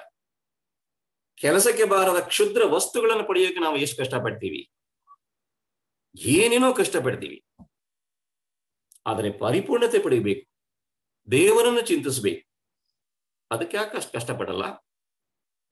ಅದಕ್ಕೂ ಕಷ್ಟಪಟ್ರೆ ಸಿಗುತ್ತೆ. ಕಷ್ಟಪಡದಲ್ಲ ಇದ್ರೆ ಹೇಗೆ ಸಿಗುತ್ತೆ ಪರಿಪೂರ್ಣತೆ? ಹೇಗೆ ಸಾಧ್ಯ? ಮಿಸ್ಟರ್ ಭಾಗವತ್ ಚಿರುಚಂದೂರ್ನ ಒಬ್ಬ ಜ್ಞಾನಿ ಹೇಳ್ತಾರೆ, ವೈ ಡಿಲೇ ಇನ್ ಎನ್ಲೈಟನ್ಮೆಂಟ್ ಅಂತ.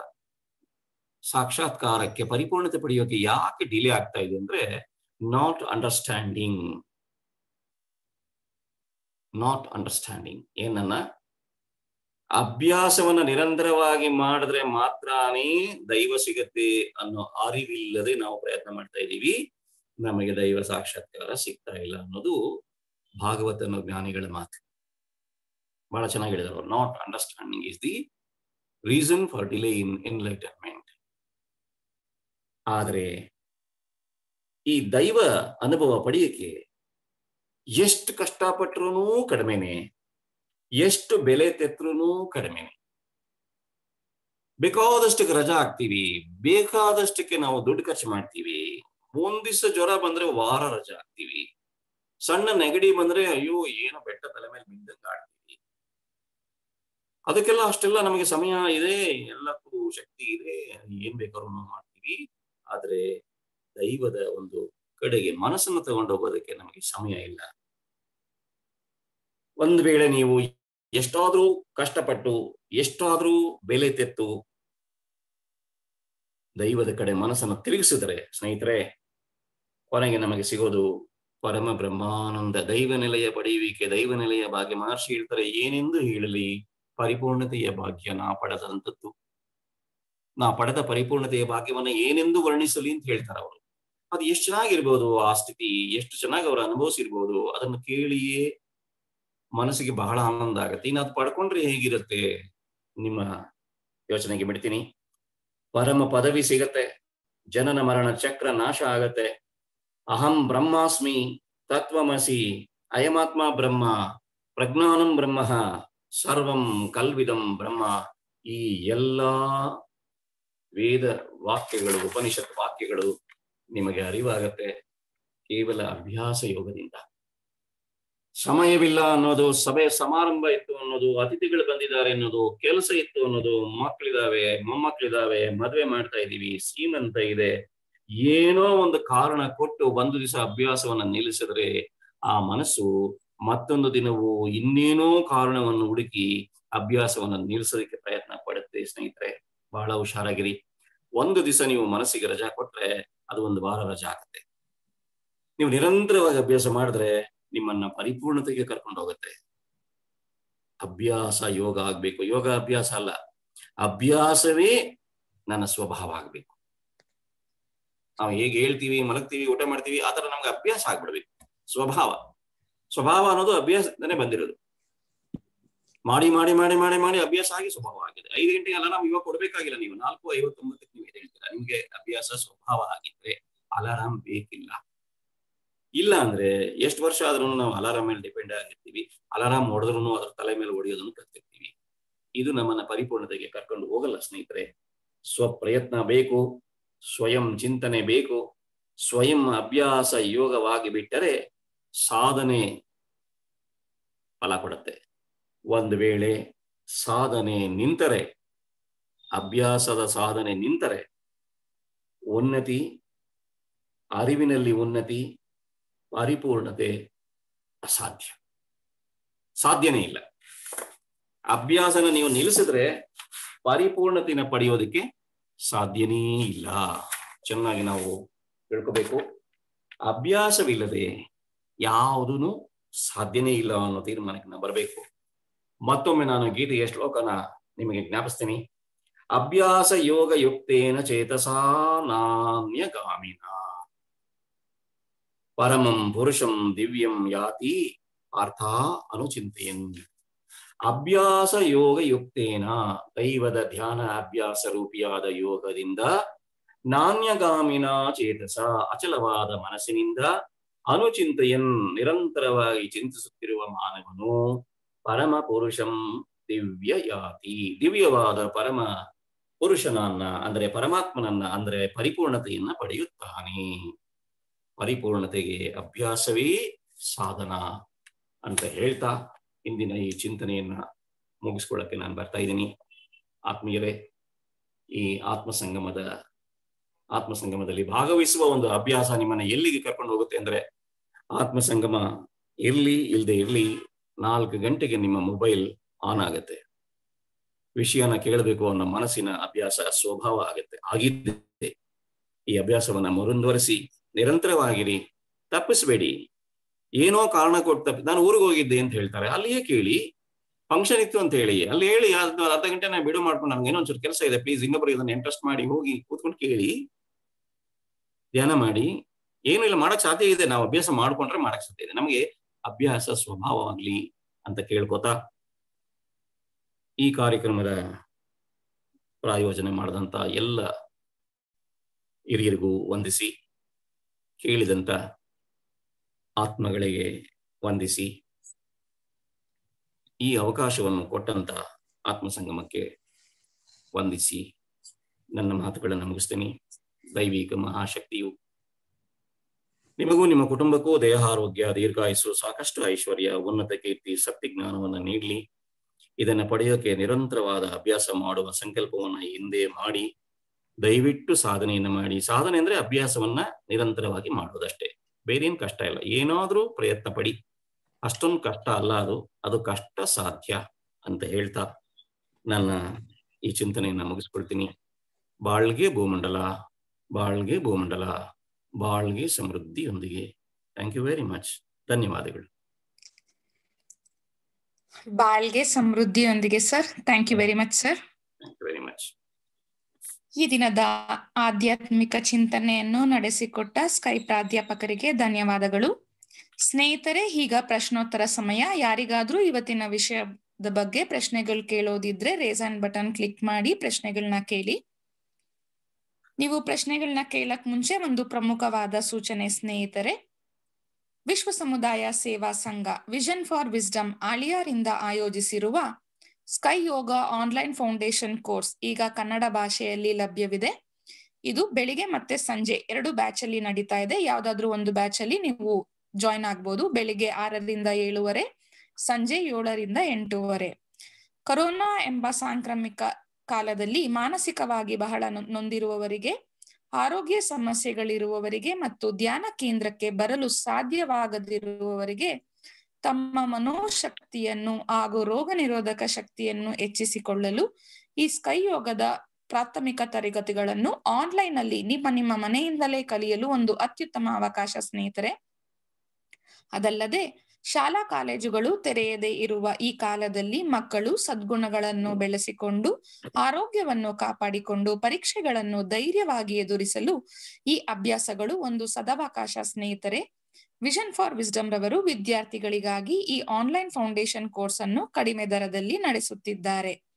ಇದಲ್ಲದೆ ಆರೋಗ್ಯವಾಗಿರುವವರು ಕೂಡ ರೋಗಮುಕ್ತ ಜೀವನವನ್ನು ಪಡೆಯಲು ಈ ಅಭ್ಯಾಸಗಳು ಉಪಯುಕ್ತವಾಗಿರುತ್ತದೆ. ಆದ್ದರಿಂದ ಸ್ನೇಹಿತರೆ, ಸ್ಕೈ ಯೋಗದ ಅಭ್ಯಾಸಗಳನ್ನು ಕಲಿಯಲು ನಿಮ್ಮ ಎಲ್ಲಾ ಸ್ನೇಹಿತರು, ಸಂಬಂಧಿಕರು ಮತ್ತು ನೆರೆಹೊರೆಯವರನ್ನು ಪ್ರೋತ್ಸಾಹಿಸಿ ದೈವದ ಹಾಗೂ ಗುರುಗಳ ಕೃಪೆಗೆ ಪಾತ್ರರಾಗಿ ಎಂದು ವಿಶ್ವ ಸಮುದಾಯ ಸೇವಾ ಸಂಘ ಕರ್ನಾಟಕ ವಲಯದ ಪರವಾಗಿ ವಿನಂತಿಸಿಕೊಳ್ಳುತ್ತೇನೆ. ಈ ಸ್ಕೈ ಯೋಗ ಆನ್ಲೈನ್ ಫೌಂಡೇಶನ್ ಕೋರ್ಸ್ಗಳನ್ನು ಕಲಿಯಲು ಆಸಕ್ತಿ ಉಳ್ಳವರು www.kundaliniyoga.edu.in ಎಂಬ ವೆಬ್ಸೈಟ್ಗೆ ಭೇಟಿ ನೀಡಿ ತಮ್ಮ ಹೆಸರನ್ನು ನೋಂದಾಯಿಸಿಕೊಳ್ಳಬೇಕಾಗಿ ವಿನಂತಿ. ಧನ್ಯವಾದಗಳು. ಬಾಳ್ಗೆ ಸಮೃದ್ಧಿಯೊಂದಿಗೆ ಈಗ ಪ್ರಶ್ನೆಗಳೊಂದಿಗೆ ಮುಂದುವರಿಯೋಣ. ಮೊದಲಿಗೆ ನರಸಮ್ಮ ಮೇಡಮ್ ಅನ್ಮ್ಯೂಟ್ ಮಾಡ್ಕೊಂಡು ಮಾತಾಡಿ ಮೇಡಮ್. ಬಾಳ್ಗೆ ಸಮೃದ್ಧಿಯೊಂದಿಗೆ ಸರ್. ಬಾಳ್ಗೆ ಸಮೃದ್ಧಿಯೊಂದಿಗೆ ಸರ್, ಗುರು ಕೃಪೆ ಇಲ್ಲದೆ ದೈವಾನುಗ್ರಹ ಇರಲ್ಲ ಅಂತಾರಲ್ಲ ಸರ್, ಅದೊಂಚೂರು ಹೇಳಿ ಸರ್. ಗುರು ಹೇಳ್ಕೊಟ್ಟಿದ್ದನ್ನ ಮಾಡದೆ ಅಭ್ಯಾಸ ಪ್ರಾರಂಭ ಮಾಡ್ಲಿಲ್ಲ ಅಂದ್ರೆ ಗುರು ಕೃಪೆ ಹೆಂಗ್ ಬರುತ್ತೆ? ಗುರು ಕೃಪೆ ಅಂದ್ರೆ ಏನು? ಏನು ಮಾಡಿದ್ರೆ ಗುರು ಕೃಪೆ ಮಾಡ್ಬಿಡ್ತಾರ? ಗುರುಗಳು ಹೇಳ್ಕೊಟ್ಟಿದ್ದನ್ನ ಅಭ್ಯಾಸ ಮಾಡ್ಬೇಕು, ಅದೇ ಕೃಪೆ. ಖಂಡಿತ ಗುರು ಕೃಪೆ ಇಲ್ಲದೆ ಸಾಧ್ಯ ಇಲ್ಲ. ಅಭ್ಯಾಸನೇ ಗುರು ಕೃಪೆ.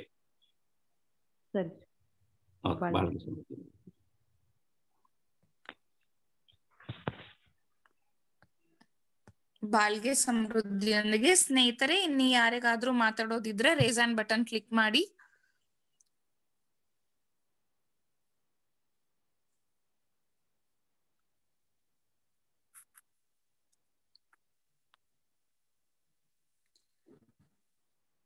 ಸರ್, ಯಾರು ಹ್ಯಾಂಡ್ಸ್ ರೇಸ್ ಮಾಡಿಲ್ಲ, ಮುಗಿಸ್ಕೊಳ್ಳೋಣ ಸರ್. ಓಕೆ, ತುಂಬಾ ಸಂತೋಷ.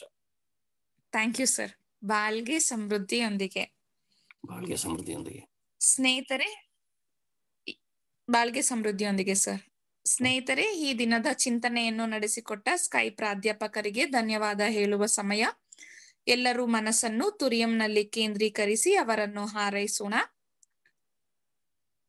ಸ್ಕೈ ಪ್ರಾಧ್ಯಾಪಕರಾದ ಕಾಂತರಾಜ್ ಸರ್ ಅವರು ಮತ್ತು ಅವರ ಕುಟುಂಬ ಬಾಳ್ಗೆ ಸಮೃದ್ಧಿಯೊಂದಿಗೆ, ಅವರ ದೇಹ ಆರೋಗ್ಯ ಬಾಳ್ಗೆ ಸಮೃದ್ಧಿಯೊಂದಿಗೆ, ಅವರ ಆಧ್ಯಾತ್ಮಿಕ ಸೇವೆ ಹೀಗೆ ನಿರಂತರವಾಗಿ ನಡೆಯಲಿ ಅಂತ ಹಾರೈಸೋಣ. ಬಾಳ್ಗೆ ಸಮೃದ್ಧಿಯೊಂದಿಗೆ. ಸ್ನೇಹಿತರೆ, ನಾಳಿನ ಆತ್ಮ ಸಂಗಮ ಕಾರ್ಯಕ್ರಮದ ವಿವರಗಳು ಹೀಗಿವೆ. ನಾಳೆ ಬೆಳಿಗ್ಗೆ 5:45 ತುರಿಯಾತೀತ ಧ್ಯಾನ, 6:20 ಕಾಯಕಲ್ಪ ಮತ್ತು ದೇಹಾಭ್ಯಾಸ. ನಾಳೆ ಮಧ್ಯಾಹ್ನ 2 ಗಂಟೆಗೆ ತಮಿಳಿನಲ್ಲಿ ತುರಿಯಾತೀತ ಧ್ಯಾನ, 2:30 ಮುಕ್ತಿ ಎಂಬ ಚಿಂತನೆಯನ್ನು ನೀಡಲಿದ್ದಾರೆ ಸ್ಕೈ ಪ್ರಾಧ್ಯಾಪಕರಾದ ಲಕ್ಷ್ಮೀಪತಿ ಸರ್ ಅವರು. ಸ್ನೇಹಿತರೆ, ನಾಳೆ ಸಂಜೆ 4:15 ಆತ್ಮ ಸಂಗಮ ಕಾರ್ಯಕ್ರಮ ಕನ್ನಡದಲ್ಲಿ ತುರಿಯಾತೀತ ಧ್ಯಾನದೊಂದಿಗೆ ಆರಂಭವಾಗಲಿದೆ.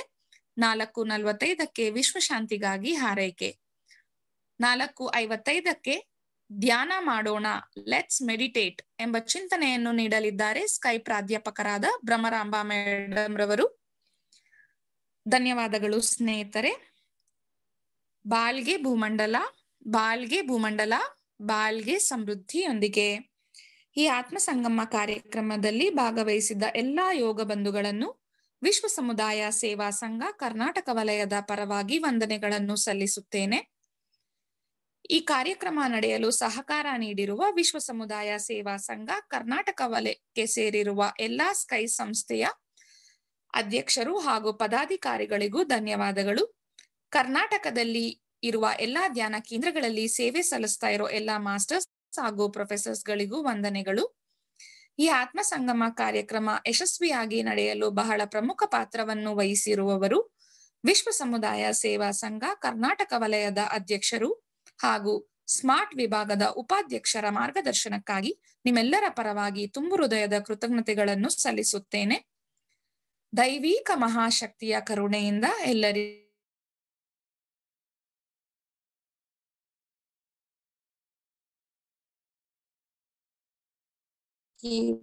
ಸಕಳುವಂತಾಗಲಿ ಎಂದು ವಿಶ್ವಶಾಂತಿ ಪ್ರಾರ್ಥನೆಯೊಂದಿಗೆ ಈ ದಿನದ ಕಾರ್ಯಕ್ರಮವನ್ನು ಮುಕ್ತಾಯಗೊಳಿಸೋಣ. ಸರ್ವೇ ಜನೋ ಸುಖಿನೋ ಭವಂತು. ಬಾಳ್ಗೆ ಭೂಮಂಡಲ, ಬಾಳ್ಗೆ ಭೂಮಂಡಲ, ಬಾಳ್ಗೆ ಸಮೃದ್ಧಿಯೊಂದಿಗೆ. ವಿಶ್ವಕ್ಕೆಲ್ಲ ಸಕಾಲಿಕ ಮಳೆ ಸಾಕಷ್ಟು ಸುರಿಯಲಿ, ರೈತರೆಲ್ಲ ಧಾನ್ಯವನ್ನು ಹುಮ್ಮಸ್ಸಿನಿಂದ ಬೆಳೆಯಲಿ, ಹಲವು ಉದ್ಯೋಗಗಳ ಮಾಡುತ್ತಿರುವ ಕಾರ್ಮಿಕರು ಉನ್ನತಿಯಾಗಲಿ, ವಿವಿಧತೆಯಲ್ಲಿ ಏಕತೆ ಕಾಣುವ ಸಂಸ್ಕೃತಿಯನ್ನು ಉತ್ತಮವಾಗಿಸಲಿ, ಕಲಹಗಳು ಪೈಪೋಟಿ ಹಗೆತನ ಮೀರಿದ ಆಡಳಿತ ನಡೆಯಲಿ, ಅನಕ್ಷರತೆ ಸಾಲ ಬಡತನ ಕಳಂಕಗಳು ಮರೆಯಾಗಲಿ, ಸುಖ ಬಾಳನ್ನು ನೀಡುವ ಸತ್ಯ ಜ್ಞಾನ ಜ್ಯೋತಿ ಬೀರಲಿ, ನಮ್ಮ ಕರ್ತವ್ಯ ಧಾರ್ಮಿಕ ಬಾಳ್ವೆಯ ಗುರಿಯನ್ನೇ ಉತ್ತಮವಾಗಿಸಲಿ, ನಮ್ಮ ಕರ್ತವ್ಯ ಧಾರ್ಮಿಕ ಬಾಳ್ವೆಯ ಗುರಿಯನ್ನೇ ಉತ್ತಮವಾಗಿಸಲಿ, ನಮ್ಮ ಕರ್ತವ್ಯ ಧಾರ್ಮಿಕ ಬಾಳ್ವೆಯ ಗುರಿಯನ್ನೇ ಉತ್ತಮವಾಗಿಸಲಿ. ಬಾಳ್ಗೆ ಭೂಮಂಡಲ, ಬಾಳ್ಗೆ ಭೂಮಂಡಲ, ಬಾಳ್ಗೆ ಸಮೃದ್ಧಿಯೊಂದಿಗೆ.